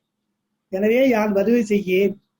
வழக்கு முடிந்த பின்னால் அவருக்கு கல்யாணம் நடக்கல, வதுவை செய்யேன். முற்ற இது சொல்லுகிறார். தம்பியார் என்ன பண்ணார்? அப்பா முற்ற சொல்லு, இன்னும் வழக்குன்னு சொல்றியே, முற்ற இது சொல்லுக என. என்ன வழக்குப்பா? எனக்கு ஒண்ணும் தெரியல, இன்னும் என் மேல ஒரு வழக்குன்னு சொல்றியே, அது கொஞ்சம் சரியா சொல்லுங்க, முழுமையா சொல்லுங்க என்று முற்ற இது சொல்லுக என எல்லை முடிவில்லான். பெருமான் வரம்பில்லாதவன், எல்லை அவனுக்கு என்ன எல்லை இருக்குது? எல்லை வியாபக பொருளா இருக்கிறவன், அவனுக்கு எல்லையே கிடையாது. அவன் சொல்ற வார்த்தை எல்லை முடிவில்லான். இப்போ பெருமான் சொல்ல போறார், ஒரு வார்த்தை சொல்ல போறார், அது பொய் அல்ல, உண்மைதானே. அவர் சொல்றதெல்லாம் உண்மைதானே. என்ன எல்லாரும் அடிமைதானே அவனுக்கு, அதுதான் அவர் சொல்ல போறார். எனவே எல்லை முடிவில்லார் எதை சொன்னாலும் உண்மைதானே அது என்று எடுக்கிறார். ஆவது இது கேள்வின் மறையோர் என் அடியான் இந்நாவல் நகர் ஊரன் இது நான் மொழிவது என்றான். 2 வேலை புஷ்ட அதிகமா சொல்லாம நடக்கிற வேலையை பாருங்கயா அப்படின்றார். ஆவது இது கேள்வின்னர். அடுத்து நடக்கிற வேலையை பார்க்கணும். நான் சொன்ன உடனே கோவப்படாதீங்க, முதல்ல வேலையை பாருங்கன்ற மாதிரி. ஆவது இது கேள்வின்னர், இதுதான் நடக்கக்கூடியது, இதுதான் உண்மையானது, இது நான் பொய் சொல்லல. ஆவது இது கேள்வின் என்று சொன்னால் இதுதான் இயற்கை, நான் அவனை அடிமையாக் கொள்வதுதான் இயற்கை. எனவே ஆவது இது நடக்க போகுது, இதுதான் கேள்வி, கேளுங்கள். மறையோர்னா மறையோரேன்னு அர்த்தம், கூடியிருக்கின்ற மறையோரே என்ற அர்த்தம். அங்க இருக்கிற அத்தனை பேருக்கு சொல்ற மறையோரே, மறையவர்களே. என் அடியான் இந்நாவல் நகரூரன், முதல்ல என் அடியான் தர, முதல்ல இந்நாவல் நகரூரன் அடியான்னு சொல்லாம என் அடியான் இந்நாவல் நகரூரன், என்னுடைய ஆளியா, என் வேலைக்காரையா, என் அடிமையா என்று என் அடியான் இந்நாவல் நகரூரா. கொஞ்சம் மைல்டா சொல்லிருக்கலாம் இல்லையா? இந்த நாவல் நகரூரா என் அடிமை, அப்படி சொல்லணும். என் அடியான் இந்நாவல் நகரூரா. அவருக்கு என்னெல்லாம் எப்படிலாம் கோபம் வரணும் அப்படிலாம் பேசுறாரு. என்னடியான் இந்நாவல் நகரூரன் இது நான் மொழிவது என்றான். இதான் நான் சொல்றேன், என்னுடைய வார்த்தை தான், என்னுடைய ஸ்டேட்மெண்ட் தான். என்னடியான் இந்நாவல் நகரூரன் இது நான் மொழிவது என்றான். சேக்கிடார் சொல்றார், அவருக்கு ஆளா இல்லைன்ற, அவருக்கு ஆளா கிடையாது, அடிமையா கிடையாது, எத்தனை பேர் இருக்கிறான், 30 முக்கோடி தேவர் இருக்கிறான், மக்கள்லாம் இருக்கிறாங்களே. தேவரையும் மாலையன் முதல் திருவின்மிக்கோர் யாவரையும். அடிமைனா சாதாரண ஏழைகள், பெரிய ஆட்கள் எல்லாம், வானவர்கள், திருமால், அயன், இன்னும் எத்தனை அவ்வளவு இருக்கிற பெரிய பெரிய ஆட்கள் எல்லாம் அவனுக்கு அடிமை அல்லவா. தேவரையும் மாலையன் முதல் திருவின்மிக்கோர். திருவின்மிக்கோர்ல திருமால்லாம் திருவுடையவன் அல்லவா, எல்லாம் திருவுடையவன். இந்த ஆளு ஒண்ணும் கிடையாது, சுடுகாட்டு ஆடிக்கிட்டு தோலாடை கட்டிட்டு இருக்கிற ஆளு. இவருக்கு அவங்கெல்லாம் அடிமை. தேவரையும் மாலையன் முதல் திருவின்மிக்கோர் யாவரையும் வேறு அடிமையா உடையான். அது வேற தனியா இருக்கு, வேறு அடிமையா உடையான். அது என்ன அர்த்தம் என்றால், சுந்தரனுடைய அடிமை என்பது வேறு, தேவனுடைய அடிமை என்பது வேறு. நம்பிக்கைக்குரியவன் கிடையாது, அவெல்லாம் அடிமைதான். சும்மா வணங்கிட்டு பதவி கேட்டு போடுவான தவிர அவன் நிரந்தரமா நம்ம கிட்ட இருக்க மாட்டான். அந்த அடியவெல்லாம் சும்மா உட்கார்ந்துக்கிறான் தேவர்கள்லாம். இவர்தான் உண்மையானவர். எனவே தேவரையும் யாவரையும் வேறு அடிமை, அதான் வேறு அடிமையான அடிமைதான். ஆனா அவர்களெல்லாம் வேறு நிலையில இருக்கிறார்கள். அதிகாரமாக்கி கொண்டு பதவியிலே மோகம் கட்டு வாழ்த்துவதெல்லாம் தாம் வாழ்வான் மாணவர்கள் என்று சொல்லி அப்படி இருக்கிற அடியவர்கள். அதில் இதற்கு விருப்பம் கிடையாது. எத்தனையோ பேர் அடிமையா இருந்தாலும் கூட தேடிக்கொண்டு வருகிறார் பெருமான் இவரை என்றால் இவருடைய அடிமை தனி அல்லவா. அப்படின்னா அவர் இருக்க போறார். அவருடைய வாழ்நாள் பூரா எப்படி இருந்தார் சுந்தரோடு அவர் இருந்தார் பெருமான். அதுதான் சொல்றார். யாவரையும் வேறு அடிமையா உடைய எம்மா ஆவது இது கேள்வின் மறையோர்களே கேளுங்கள், என் அடியானின் நாவல் நகரூரம். இந்த நாவலூரில் இருக்கின்ற ஆரூரும் எனக்கு அடிமை, நான் மொழிவது என்றார். தேவரையும் மாலையர் முதல் திருவின்மிக்கோர் யாவரையும் வேறு அடிமையா உடைய எம்மான் அப்படின்னு. அப்புறம் என்ன நடக்கும் தெரியும். பெரிய குண்டு போட்டார், எடுத்த உடனே பெரிய குண்டு போட்ட உடனே என்ன ஆகுது பாரு. என்றான் இறையோன். பெருமான் சொன்னான். அது என்ன தப்பா என்ன? பெருமான் நாவல் நகரூர் அடிமைன்னு சொன்ன தப்பா? இதான் என்றான் இறையோன்.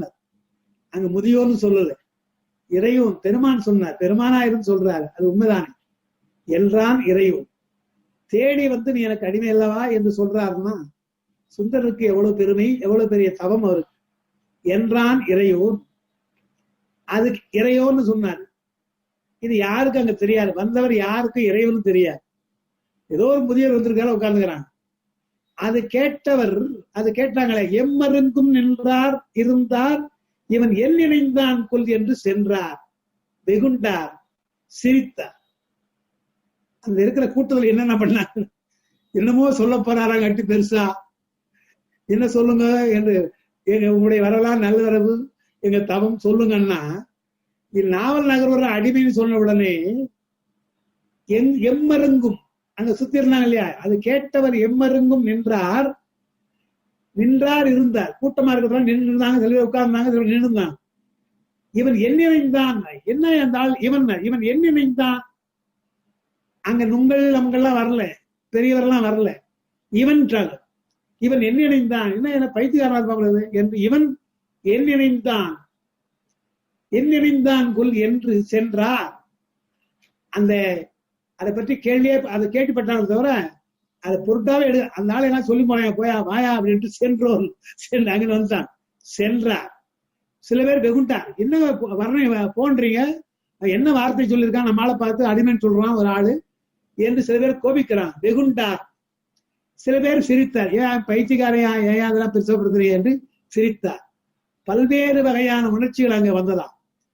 அடிமை என்று சொன்னவுடனே, நாவலூரன் அடிமை என்று சொன்னவுடனே சில பேர் சென்றார், சில பேர் வெகுண்டார், சிலர் சிரித்தார். நாவலூர் என்ன பண்ண, அவங்க எல்லாம் இருக்கட்டும், நம்ம நம்பியாருக்கு என்ன அவருடைய ரியாக்ஷன் என்ன அதான் சொல்றார்.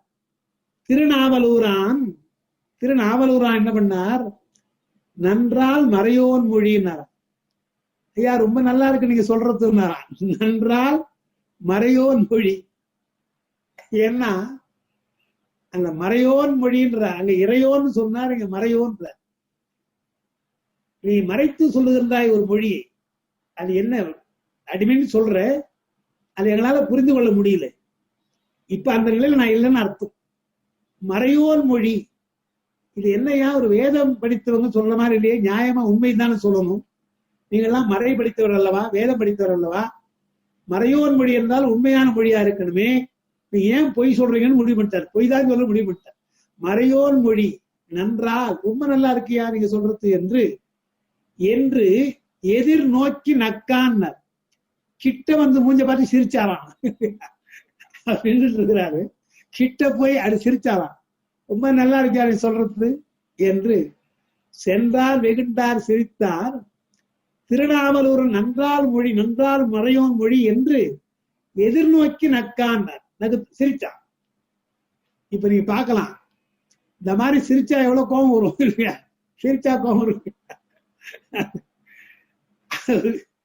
நேரா வந்து சிரிக்கிறார். இது என்னையா சொல்ற நீ, மறையோனா இருந்து கொண்டு, அதெல்லாம் அர்த்தம். மறையோனா இருந்து கொண்டு பொய் சொல்றேன்னு அர்த்தம். அப்படி சொல்லாம என்ன பண்ணார், நன்றால் மறையோர் மொழியினர். ரொம்ப நல்லா இருக்கு நீங்க சொல்றது. மறையோராக இருந்து கொண்டு பொருந்தாத ஒரு பொய்யை சொல்றீங்கன்னா, உனக்கு எனக்கு எங்கேயா வழக்கு, உன் வயசு சொன்ன என் வயசு சொன்ன என்ன வழக்கு ஆகணும்?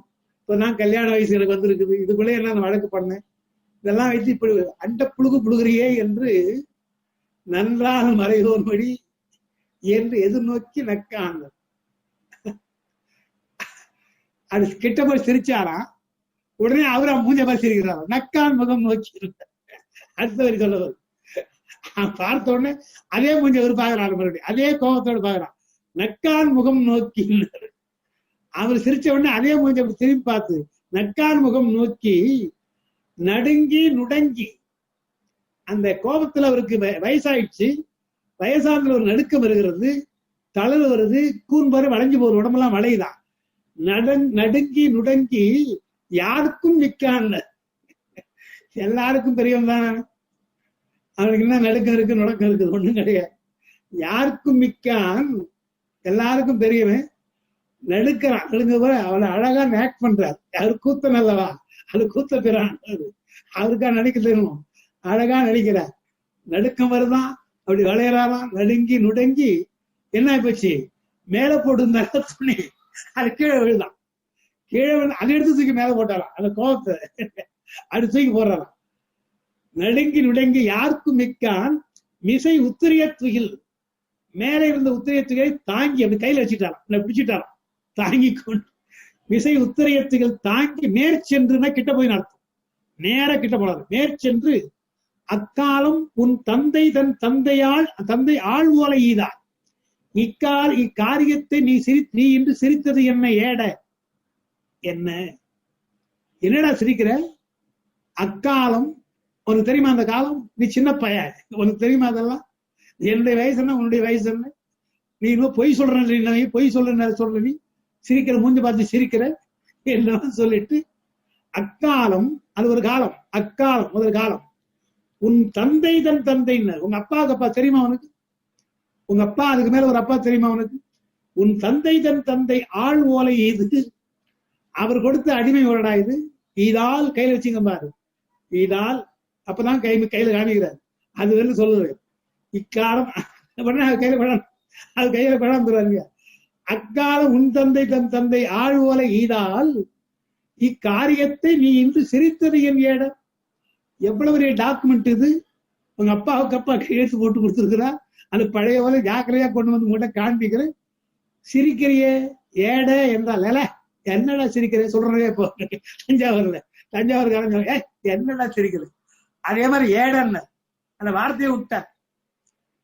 நீ பொய் சொன்னேன்னு சொன்னியா என்ன, அது எவ்வளவு பெரிய வார்த்தை.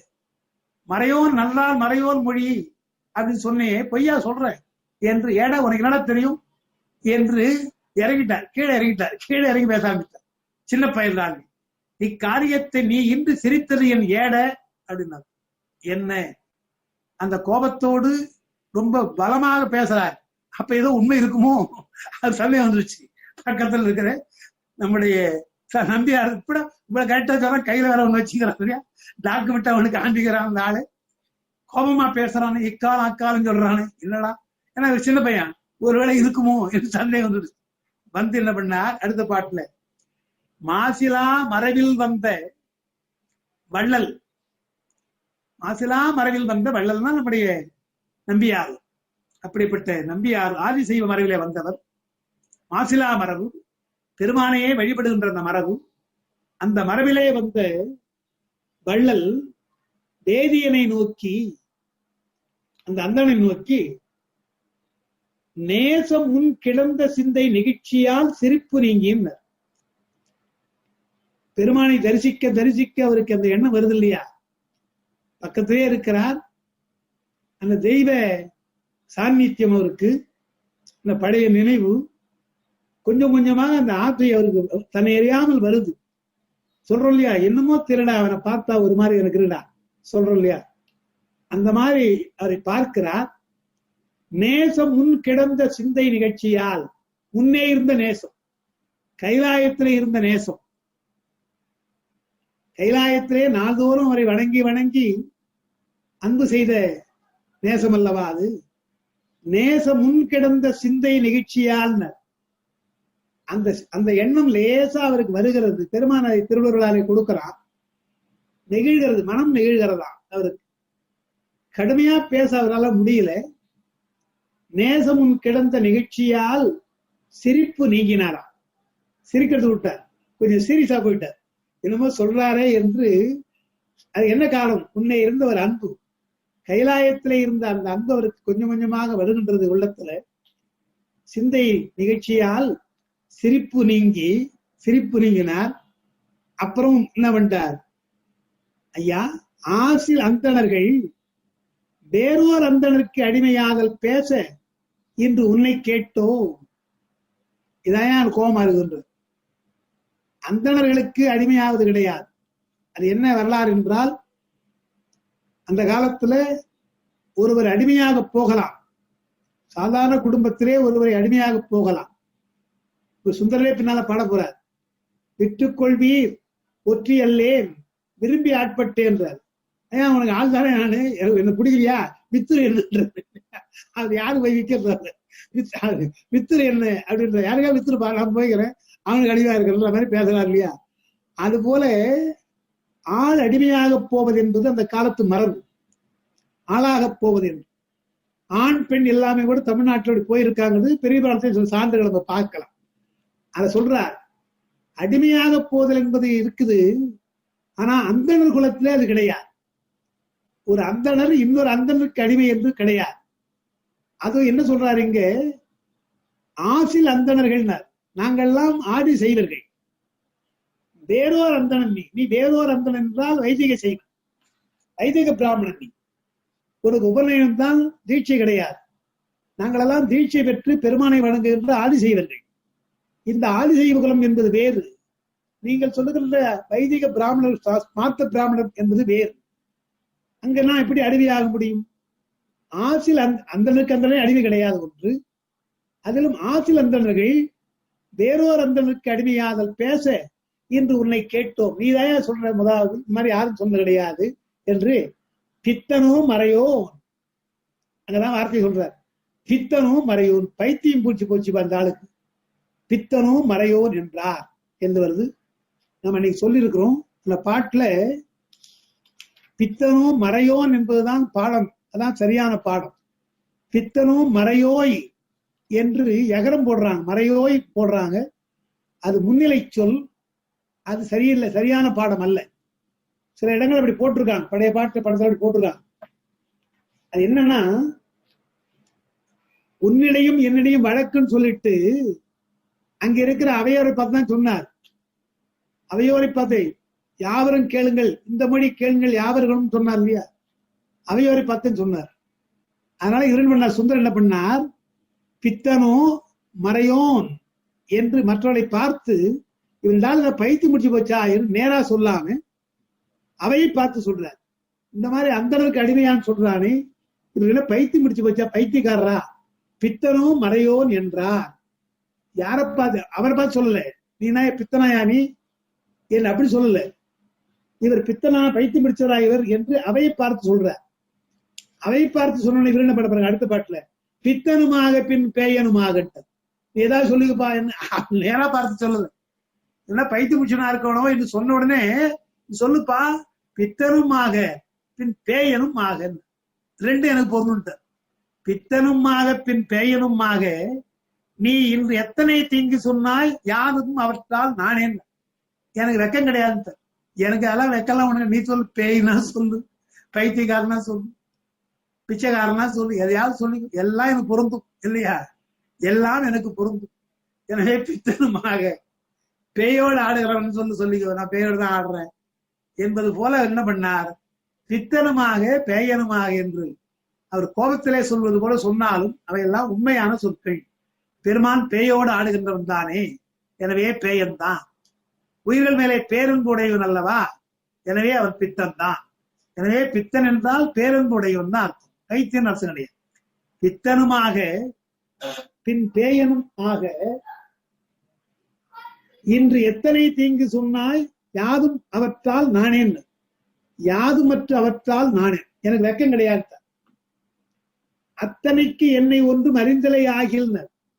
அப்பா, இவ்வளவு தூரம் பேசுறேன், வாதம் பண்றேன், இன்னும் என்னை யார் என்று உனக்கு தெரியலையான்னு கேக்குறேன். ஏன்னா அவருக்கு தெரியல.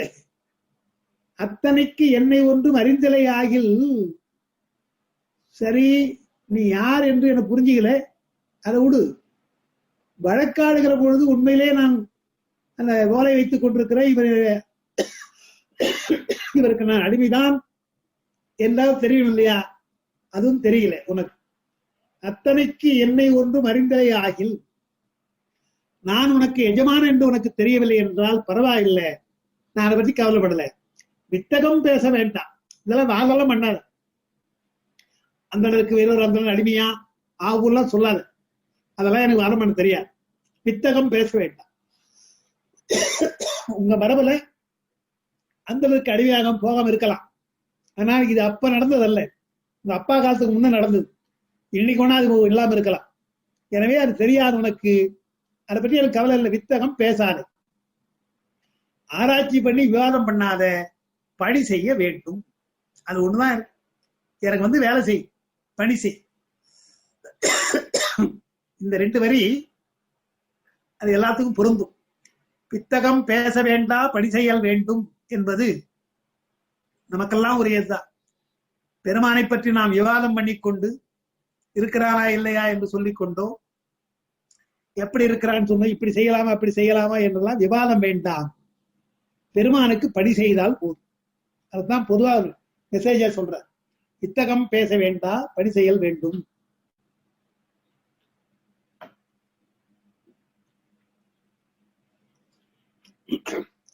பெருமக்களே, வித்தகம் பேச வேண்டாம், பணி செய்ய வேண்டும்ன்றது நம்மை போன்ற எல்லாருக்கும் பொருந்தும்னு சொன்னேன்.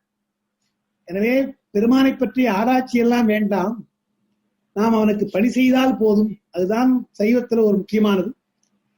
அது சேக்கிழார் சுந்தரனுடைய வரலாற்றுல சுந்தருக்கு சொல்வது போல நமக்கு சொல்றார். பெருமான் சொல்றது, அத்தனைக்கு என்னை ஒன்று அறிந்தலை ஆகில்னர். என்ன நீங்க அறிய விட முடியாது, என்னுடைய சொரூப லட்சணம் உனக்கு தெரியாது. அறியவில்லை என்றாலும் கூட அதை ஆராய்ச்சி பண்ணி விமர்ச்சி பண்ணாதீங்க. அன்பு செய்தால் போதும், நான் அகப்படுவேன் இதுதான் சொல்றார் இல்லையா? அதைத்தான் இங்க அப்படி வைத்துக் கொடுத்தோம். அப்படி பித்தகம் பேச வேண்டாம், பணி செய்ய வேண்டும் சொன்ன உடனே சுந்தருடைய நிலை எப்படி, நம்பியாரோட நிலை எப்படின்னா, கண்டதோர் வடிவால் உள்ளம் காதல் செய்து உருகா நிற்கும். கொஞ்சம் கொஞ்சமாக அவர் மேலே அந்த அன்பு வளர்கிறது. அந்த வடிவத்தை பார்த்த உடனே பெரியவர் வைதிக கோலத்தோடு நிற்கிறார். அவரை எதிர்க்க முடியல அவரால். கண்டதோர் வடிவால் உள்ளம் காதல் செய்து உருகா நிற்கும். உள்ளத்துல அன்பு வருதான், அன்பு பெருகுது. கொண்டதோர் பித்த வார்த்தை கோபமும் உடனே ஆக்கும். சொல்ற வார்த்தை இருக்கு இல்லையா, அது கடுமையான வார்த்தை. எனக்கு நீ அடிமைன்ற அடிமை, அது சொன்ன ஒரு கோபம் தான். ஆளை பார்த்தா ரொம்ப பரிதாபமா இருக்குது, எனவே அன்பு வருது. இந்த ஆள் என்ன வார்த்தை சொல்றாயான்னு இந்த ஒல்லியா இப்படி வைத்துக்கிட்டு வயசான காலத்து அடிமைன்றானே என்று அந்த கோபம் வருதான். கண்டதோர் வடிவால் உள்ளம் காதல் செய்து உருகா நிற்கும். கொண்டதோர் பித்த வார்த்தையை முடிவு பண்ணார், அது பைத்தியகார வார்த்தையை முடிவு பண்ணிட்டார் சுந்தரர். உண்மையான வார்த்தை தான், இவருக்கு அது பைத்தியகார வார்த்தை. கொண்டதோர் பித்த வார்த்தை கோபமும் உடனே ஆக்கும். அதாவது நீ அடிமைன்னு சொல்றது மட்டுமல்ல, பித்தனோ மறையோன்னு சொன்ன உடனே என்ன பண்ணார், நீ என்ன பைத்தியக்காரனா சொல்லிக்கோ, பேயாருன்னா சொல்லிக்கோ, அதுதான் இல்லையா? அதெல்லாம் அந்த வித்தையெல்லாம் பேச அந்த வேலை வச்சுக்கார எங்கிட்ட படிச்சு அது இன்னும் கோபம் வந்துடுச்சு இல்லையா? கொண்டது ஒரு பித்த வார்த்தைன்னு அது மட்டுமல்ல, அடிமை என்று சொல்றது மட்டுமல்ல, சொல்லிட்டு சும்மா இருக்க மாட்டேன் அந்த ஆளு இல்லையா? நீ பித்தனா சொல்லிக்கோ, பேயன்னா சொல்லிக்கப்பா என்று சொன்னது மட்டும் இல்லாமல், இதுக்கெல்லாம் எனக்கு வெக்கம் வராது, நான்லாம் நாண மாட்டேன்பா, என்கிட்ட செல்லாத கொஞ்சம் என்கிட்ட பலிக்காது, கொஞ்சம் என்கிட்ட பலிக்காது, இதை சொன்ன உடனே நான் வெக்கப்பட்டு போயிட்டு நினைக்காது, அதெல்லாம் போக மாட்டேன் சொல்லிட்டு இந்த விவாதம் இதெல்லாம் வேண்டாம். இது அந்த அடிமையாக முடியுமா, அப்படி ரூல் இருக்குதா, மரபா, இதெல்லாம் கேட்காது. பணி செய்ய வேண்டும் விடாம பிடிச்சுக்கிறான் இல்லையா? அடிமையிலே முடிவு பண்ணிட்டு பணி செய்யணும்ட்டார், அடுத்த ஸ்டேஜ் போயிட்டாரு. அடிமை என்பதே நிரூபிக்கல, அதுக்குள்ள பணி செய்ய எனக்கு வேலை செய்யறாருன்னா இன்னும் அவருக்கு எவ்வளவு கோபம் வரும். பணி செய்ய வேண்டும் உடனே இன்னும் கோபம் வந்துச்சான். கொண்டது ஒரு பித்த வார்த்தைன்னு பைத்தியகாரமா சொல்றாங்க. இந்த ஆள் ஒன்னுடாம எதுவுமே உண்மை இல்லையே என்று கண்டது ஒரு வடிவால் உள்ளம் காதல் செய்தும் குறுகான் இருக்கும். கொண்டது ஒரு பித்த வார்த்தை கோபமும் உடனே ஆக்கும். சரி, அப்புறம் என்ன பண்றாரு, கொஞ்சம் யோசிக்கிறார். பித்தகம் பேச வேண்டாம், பணி செய்ய வேண்டும், நம்மை போன்ற எல்லாருக்கும் பொருந்தும் சொன்னேன். எனவே பெருமானை பற்றி ஆராய்ச்சி எல்லாம் வேண்டாம், நாம் அவனுக்கு பணி செய்தால் போதும். அதுதான் சைவத்துல ஒரு முக்கியமானது. அது சேக்கிழார் சுந்தரனுடைய வரலாற்றுல சுந்தருக்கு சொல்வது போல நமக்கு சொல்றார். பெருமான் சொல்றது அத்தனைக்கு என்னை ஒன்று அறிந்தலை ஆகினர், என்ன நீங்க அறிய விட முடியாது, என்னுடைய சொரூபலட்சணம் உனக்கு தெரியாது, அறியவில்லை என்றாலும் கூட அதை ஆராய்ச்சி பண்ணி முயற்சி பண்ணாதீங்க, அன்பு செய்தால் போதும் நான் அகப்படுவேன் இதுதான் சொல்றார் இல்லையா? அதைத்தான் இங்க அப்படி வைத்து கொடுக்கணும். அப்படி பித்தகம் பேச வேண்டாம், பணி செய்ய வேண்டும் சொன்ன உடனே சுந்தருடைய நிலை எப்படி, நம்பியாருடைய நிலை எப்படின்னா, கண்டதோர் வடிவால் உள்ளம் காதல் செய்து உருகா நிற்கும். கொஞ்சம் கொஞ்சமாக அவர் மேலே அந்த அன்பு வளர்கிறது. அந்த வடிவத்தை பார்த்த உடனே பெரியவர் வைதிக கோலத்தோடு நிற்கிறார், அவரை எதிர்க்க முடியல அவரால. கண்டதோர் வடிவால் உள்ளம் காதல் செய்து உருகா நிற்கும். உள்ளத்துல அன்பு வருதான், அன்பு பெருகுது. கொண்டதோர் கிட்ட வார்த்தை கோபமும் உடனே ஆக்கும். சொல்ற வார்த்தை இருக்கு இல்லையா, அது கடுமையான வார்த்தை.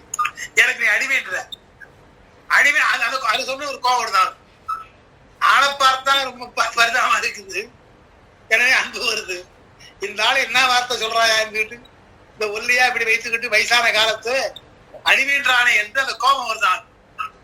கண்டதோர் வடிவால் உள்ளம் காதல் செய்து உருகா நிற்கும். கொண்டதோர் பித்த வார்த்தையை முடிவு பண்ணார், அது பைத்தியகார வார்த்தையை முடிவு பண்ணார் சுந்தரர்.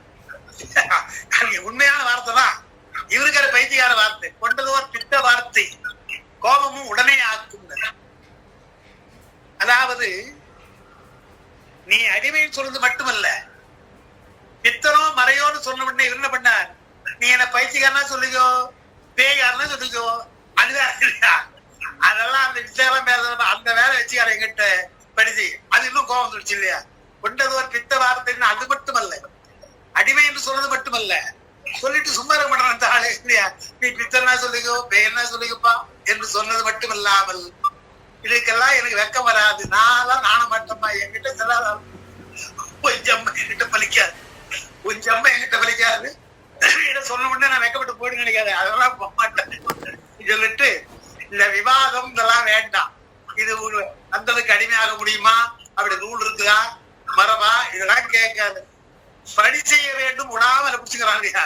அடிமையிலே முடிவு பண்ணிட்டு பணி செய்யணும்ட்டார், அடுத்த ஸ்டேஜ் போயிட்டாரு இல்லையா?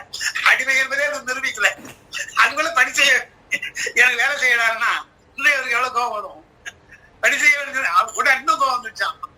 கொண்டது ஒரு பித்த வார்த்தைன்னு பைத்தியகாரமா சொல்றாங்க. இந்த ஆள் ஒன்னுடாம எதுவுமே உண்மை இல்லையே என்று கண்டது ஒரு வடிவால் உள்ளம் காதல் செய்தும் குறுகான் இருக்கும். கொண்டது ஒரு பித்த வார்த்தை கோபமும் உடனே ஆக்கும். சரி, அப்புறம் என்ன பண்றாரு, கொஞ்சம் யோசிக்கிறார். கையில வச்சு சொல்றாரு இல்லையா, ஒரு ஓலை ஈடான்னு காமிச்சாரு இல்லையா? என்னமோ ஆள் ஓலைன்னு சொல்றாரு இந்த ஆளு. ஆள் ஓலைன்னு கையில வச்சுட்டு பாரு, அக்காலத்து உன் தந்தைக்கு தந்தை ஆள் ஓலை இதால் எழுதி கொடுத்த ஆள் ஓலைன்னு சொல்றாரு. உண்டு ஓர் ஆள் ஓலை என்னும் அதன் உண்மை அறிவேன் என்று. சரி, இவ்வளவு தூரம் வாதம் பண்றா, அந்த ஓலையை பார்த்துருமே, அது என்னதான் இருக்கு பார்த்துருமே என்று ஒரு ஆசை வருதா. உண்டு ஓர் ஆள் ஓலை, ஆள் ஓலைன்னா அடிமை ஓலை, அடிமை என்று சொல்லி நிரூபிக்கின்ற ஓலை. உண்டு ஓர் ஆள் ஓலை என்னும் அதன் உண்மை அறிவே. அது என்ன உண்மை பார்ப்போம். கண்டதோர் வடிவால் உள்ளம் காதல் செய்து உருகா நிற்கும், கொண்டதோர் பித்த வார்த்தை கோபமும் உடனே ஆக்கும். அந்த உணர்ச்சி கலவைன்னு சொல்றாங்க இல்லையா, இந்த மாதிரி அவருடைய உருவத்தை பார்க்கிற பொழுது அவருக்கு காதல் அன்பு வருகிறது, சொன்ன வார்த்தை கோபத்தை உருவாக்குறார், ரெண்டும் வருது அவருக்கு. அதனால என்ன செய்யறார், உண்டு ஓர் ஆள் ஓலை என்னும் அதன் உண்மை அறிவே. அது என்ன ஒன்று இருக்குதையே, அதை நான் அறிகிறேன், நான் பார்க்கிறேன், அந்த ஆள் ஓலை என்ன என்று நான் பார்க்கிறேன், அதன் உண்மை அறிவேன் என்று தொண்டனார் நம்முடைய பெருமான் நம்பியார் என்ன பண்ணார், ஓலை காட்டுக, ஓலை காட்டுக என்ற கோபத்தோடு சரியா ஓலை விளைச்சிருக்கீங்க, ஓலை காட்டுக தொண்டனார், ஓலை காட்டுக அப்படின்னா இவர் காட்ட வேண்டியது தானே, ஓலை காட்ட வேண்டியது தானே. என்ன பண்ற, ஓலை காட்டி என்று நம்பி உரைக்க அவருக்கு இவருக்கு தான் வழக்கு, நீதான் எனக்கு அடிமைன்னு சொல்ல வந்தாரு. அவர் கேட்கிறாரு ஓலையை கொடுக்க வேண்டியதானே. ஓலை காட்டி என்று நம்பி உரைக்க நீ ஓலை காணற்பாலையோ, ஓலை பார்க்கணுமா நீ, ஓலை காணற்பாலையோ, ஆமாப்பா இதான்ப்பா ஓலை பாரு சொல்ல வேண்டியதானே. நீ ஓலை பாப்பியா, ஓலை வேணுமா உனக்கு, நீ ஓலை காணற்பாலையோ அவை முன் காட்ட, நான் உங்ககிட்ட காட்ட மாட்டேன், அவை முன் காட்டுவேன், சபையோர்ல இருக்க அவங்கிட்ட காட்டுறேன், அவை முன் காட்ட பணி செயற்பாலை. இன்னும் கோபத்துக்கு உண்டாகிற, கொடுக்க மாட்டேன், உங்ககிட்ட கொடுக்க மாட்டேன், அவையோர்கிட்ட கொடுப்பேன், அவங்க படிக்க போறாங்க, அதுல நீ வந்து எனக்கு அடிமை இருக்குது, அந்த நீ அடிமை தெரிஞ்ச உடனே எனக்கு பணி செய்ய வேண்டும் என்று என்ன சொல்லிருக்கணும். சரிப்பா ஓலை காட்டினா பாரு, நீ பாரு ஓலைன்னா விட்ட கொடுத்துருவோம், அதையும் கொடுக்கல. அவையிலே காட்டுவேன், அவையில படிக்கட்டும்பா, படிச்சு பார்த்து சொல்லட்டும், அதுல நீ முடிவு பண்ண, அதையும் சொல்லல. அவை முன் காட்டுவேன், நீ பணி செய்ய வேண்டும். அவங்க என்ன சொல்ல போறாங்க அதெல்லாம் இல்லை, நான் அவை முன் காட்டுகிறேன், அவங்க படிக்கட்டும்பா, படிச்சு நீ எனக்கு அடிமைன்னு சொல்லட்டும், அதுக்கப்புறமா சரியா செய்ய மாட்டியா அப்படித்தானே கேட்கணும். நீ என்ன ஓலை பாக்குறது, நீ ஒரு நாள் சம்பந்தப்பட்டது, அவரு காண்பிக்காம அவை முன் காட்டுவேன்னா அவரை நம்பலன்ற, நீ சின்ன பையன் உன்னை நம்ப மாட்டேன்ற, உன்னை நம்ப மாட்டேன், அவை முன் காட்டுகிறேன், அவை முன் காட்ட பணி செயற்பாலை. நீ உனக்கு என்ன பணி செய்யணும், அதுதானே தவிர ஓலையை பார்த்தால் என்ன எழுதப்பட்டிருக்குது அதெல்லாம் பார்க்கறதுக்கு உனக்கு தகுதி கிடையாது, உனக்கு அது அவசியம் இல்லை. பணி செயற்பாலை என்ற வேலையில் அப்படி சொன்ன உடனே நாவலூருக்கு, சின்ன பையன் தானே அவரு, கோபம் வந்துடுச்சு, இளமை அல்லவா. நாவலூரர் வெகுண்டுன்னார், என்னையா எங்கிட்ட இருக்கிற நான் செய்ய எனக்கு வழக்கு வர எங்கிட்ட காமிக்காம அங்க நான் அவையில காமிக்கிறது.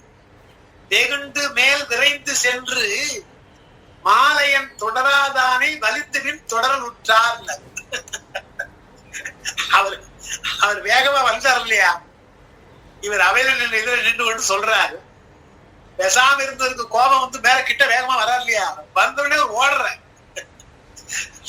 ஓடுற அந்த அங்க ஓடுறான்னு சொல்லாம நாவலூர வெகுண்டு மேல் விரைந்தார், வேகமா கிட்ட கிட்ட போனாராம்.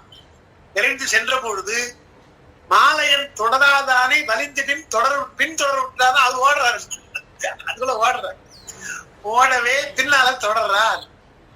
யார் என்றால் மாலையன் தொடராதானை, மாலையனாலே தொடர முடியாதவன், திருமாலும் பிரம்மனும் தேடி பார்த்து தொடர முடியாத அந்த பெருமானை வலிந்து பின் தொடர விட்டார்.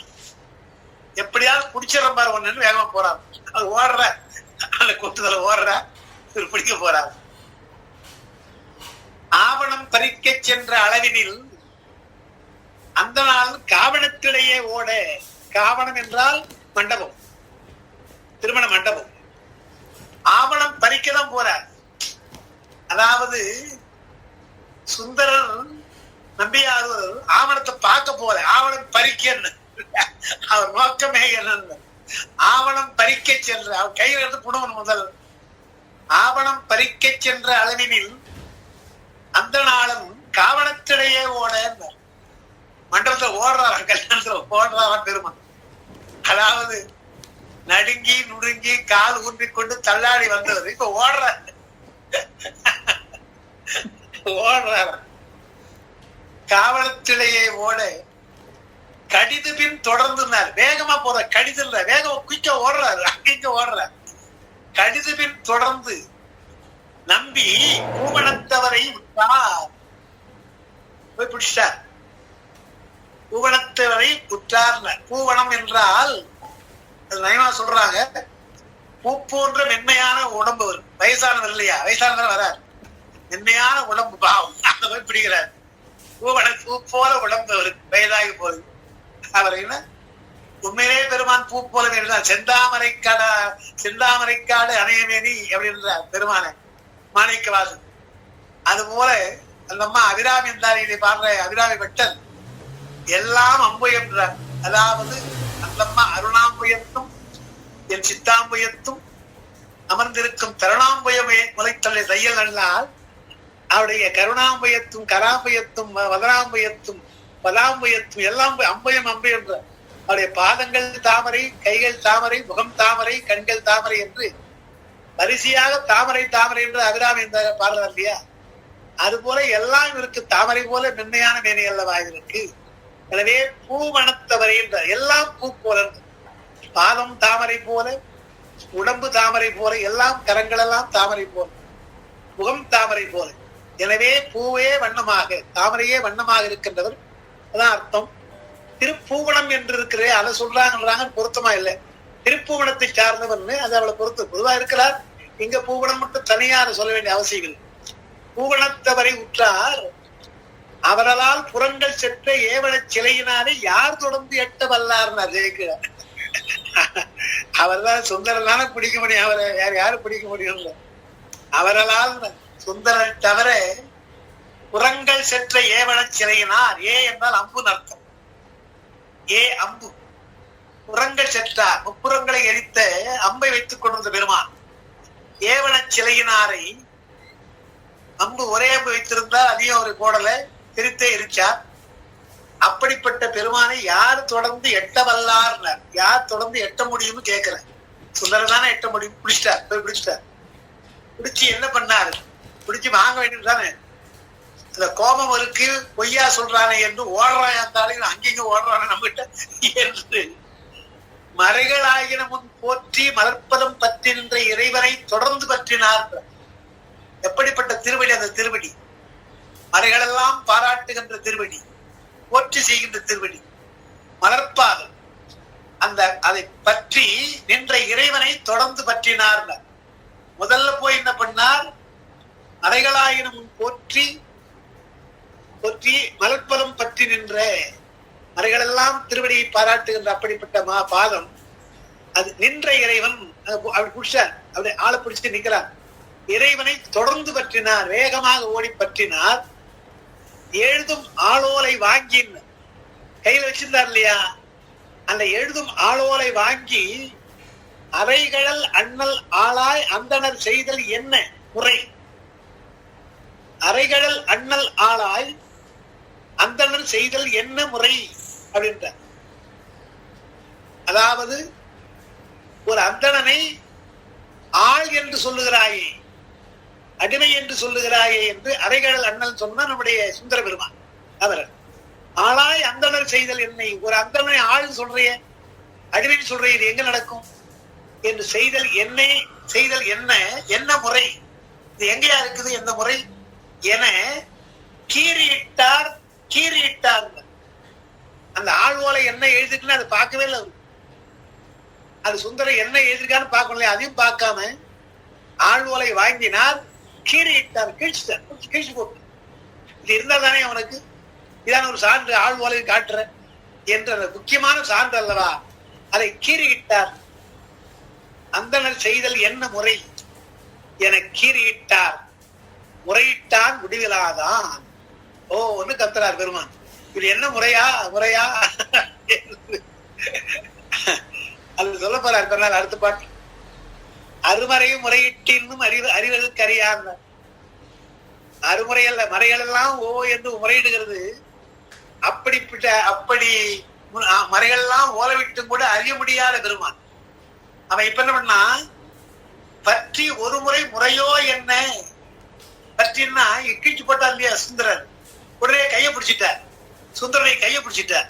பிடிச்சிட்டு முறையோ இன்னொரு கையினால முறையோ இது என்ன பண்றீங்க நீங்க எல்லாம் என்று ஒரு முறை முறையோ என்ன உடை நின்றார் விலக்கின்னு பக்கத்துல பாக்குறாங்க, ஐயா கொஞ்சம் இருங்கயா என்று விளக்குறாங்க. உடை நின்றார் பக்கத்துல உடை நின்றார் விளக்கினார்கள். விளக்கி என்ன சொல்றாங்க, இந்த பெருமுறை உலகில் இல்லா நெறி, ஐயா அவன் கீழ்ச்சி போட்டு இருக்கட்டும், அது நியாயமா நியாயம் இல்லையாலும் அப்புறம் பேசலாம். இந்த பெருமுறை உலகில் இல்லா முறை அல்லவா, நெறி அல்லவா, அந்தனுக்கு அந்தன்னு ஒரு வார்த்தை சொல்றீங்களே, அது எங்குமே கிடைக்காது இல்லீங்களே, நீங்க அதை ஏன் சொல்றீங்க? அதான் அவருக்கு கோபப்படுறார், சுந்தரம் ஏன் கோபப்படுறார்? பெருமுறை உலகில் இல்லா நெறி கொண்டு பிணங்குகின்ற திருமறை முனிவரே, நீர் எங்குளிர் செப்பும் எங்கேயா இருக்கிறீங்க நீங்க? உங்களை நான் பார்த்தது கிடையாது. இங்க வந்து கல்யாண நேரத்துல இப்படி தகராறு பண்றீங்களே, அது அந்தனுக்கு இன்னொரு அந்தன்னு சொல்ற வார்த்தையே எங்கும் கிடையாது. நம்பியார் அதை கீழ்ச்சி போட்டாருறது நியாயம்தான், அது நியாயமோ நியாயம் இல்லையா அது அப்புறம் பேசுவோம். அவர் ஏன் கோபப்பட்டு கீழ்ச்சி போடுறார்? அந்த மாதிரி எங்கும் கிடையாது, அந்த மாதிரி ஒரு வழக்கே கிடையாது. ஒரு அந்தனுக்கு அடிமை என்று நீங்க சொல்றீங்க, அது எங்க முடியும்? பெருமுறை முனிவரே, பெருமுறை உலகில் இல்லா நெறி கொண்டு பிணங்குகின்ற திருமறை முனிவரே, வீணாக சண்டை போடுறீங்களே, வந்து இது நியாயமா என்று பக்கத்துல இருக்கிற சான்றோர்கள் எல்லாம் அவரை விளக்குகிறார்கள். திருமறை முனிவரே, நீர் எங்குளிர் செப்பும், எங்க இருக்கீங்க சொல்லுங்க என்று அமைதியாக கேட்கிறார்கள். அதோட அங்க நாம் நிறுத்தி வைப்போம் இன்னைக்கு. திருமறை முனிவரே நீர் எங்குளிர் செப்பும் என்று இப்பொழுது அந்த ஓலையெல்லாம் கீழ்ச்சி போட்டார். அவரு முறையோடு இவருக்கு அழுகின்றார், பெருமான் அழுகிறார். பக்கத்தில் இருக்க விலக்கி எல்லாம் சரிங்க ஐயா, இது முறையில்லாத ஒன்று நீங்க வந்து வழக்கா கொண்டு வரீங்களே, நீங்க யாரும் முதல்ல சொல்லுங்க, வழக்கெல்லாம் பின்னால் இருக்கு. நீங்க எந்த ஊர், எங்க இருந்து வரீங்க? எங்குளிர் செப்பும் என்றார் என்று சொன்னா அதுக்கப்புறம் அவர் பதில் சொல்ல போறார். அதை நாம அடுத்த வாரம் பார்க்கலாம்.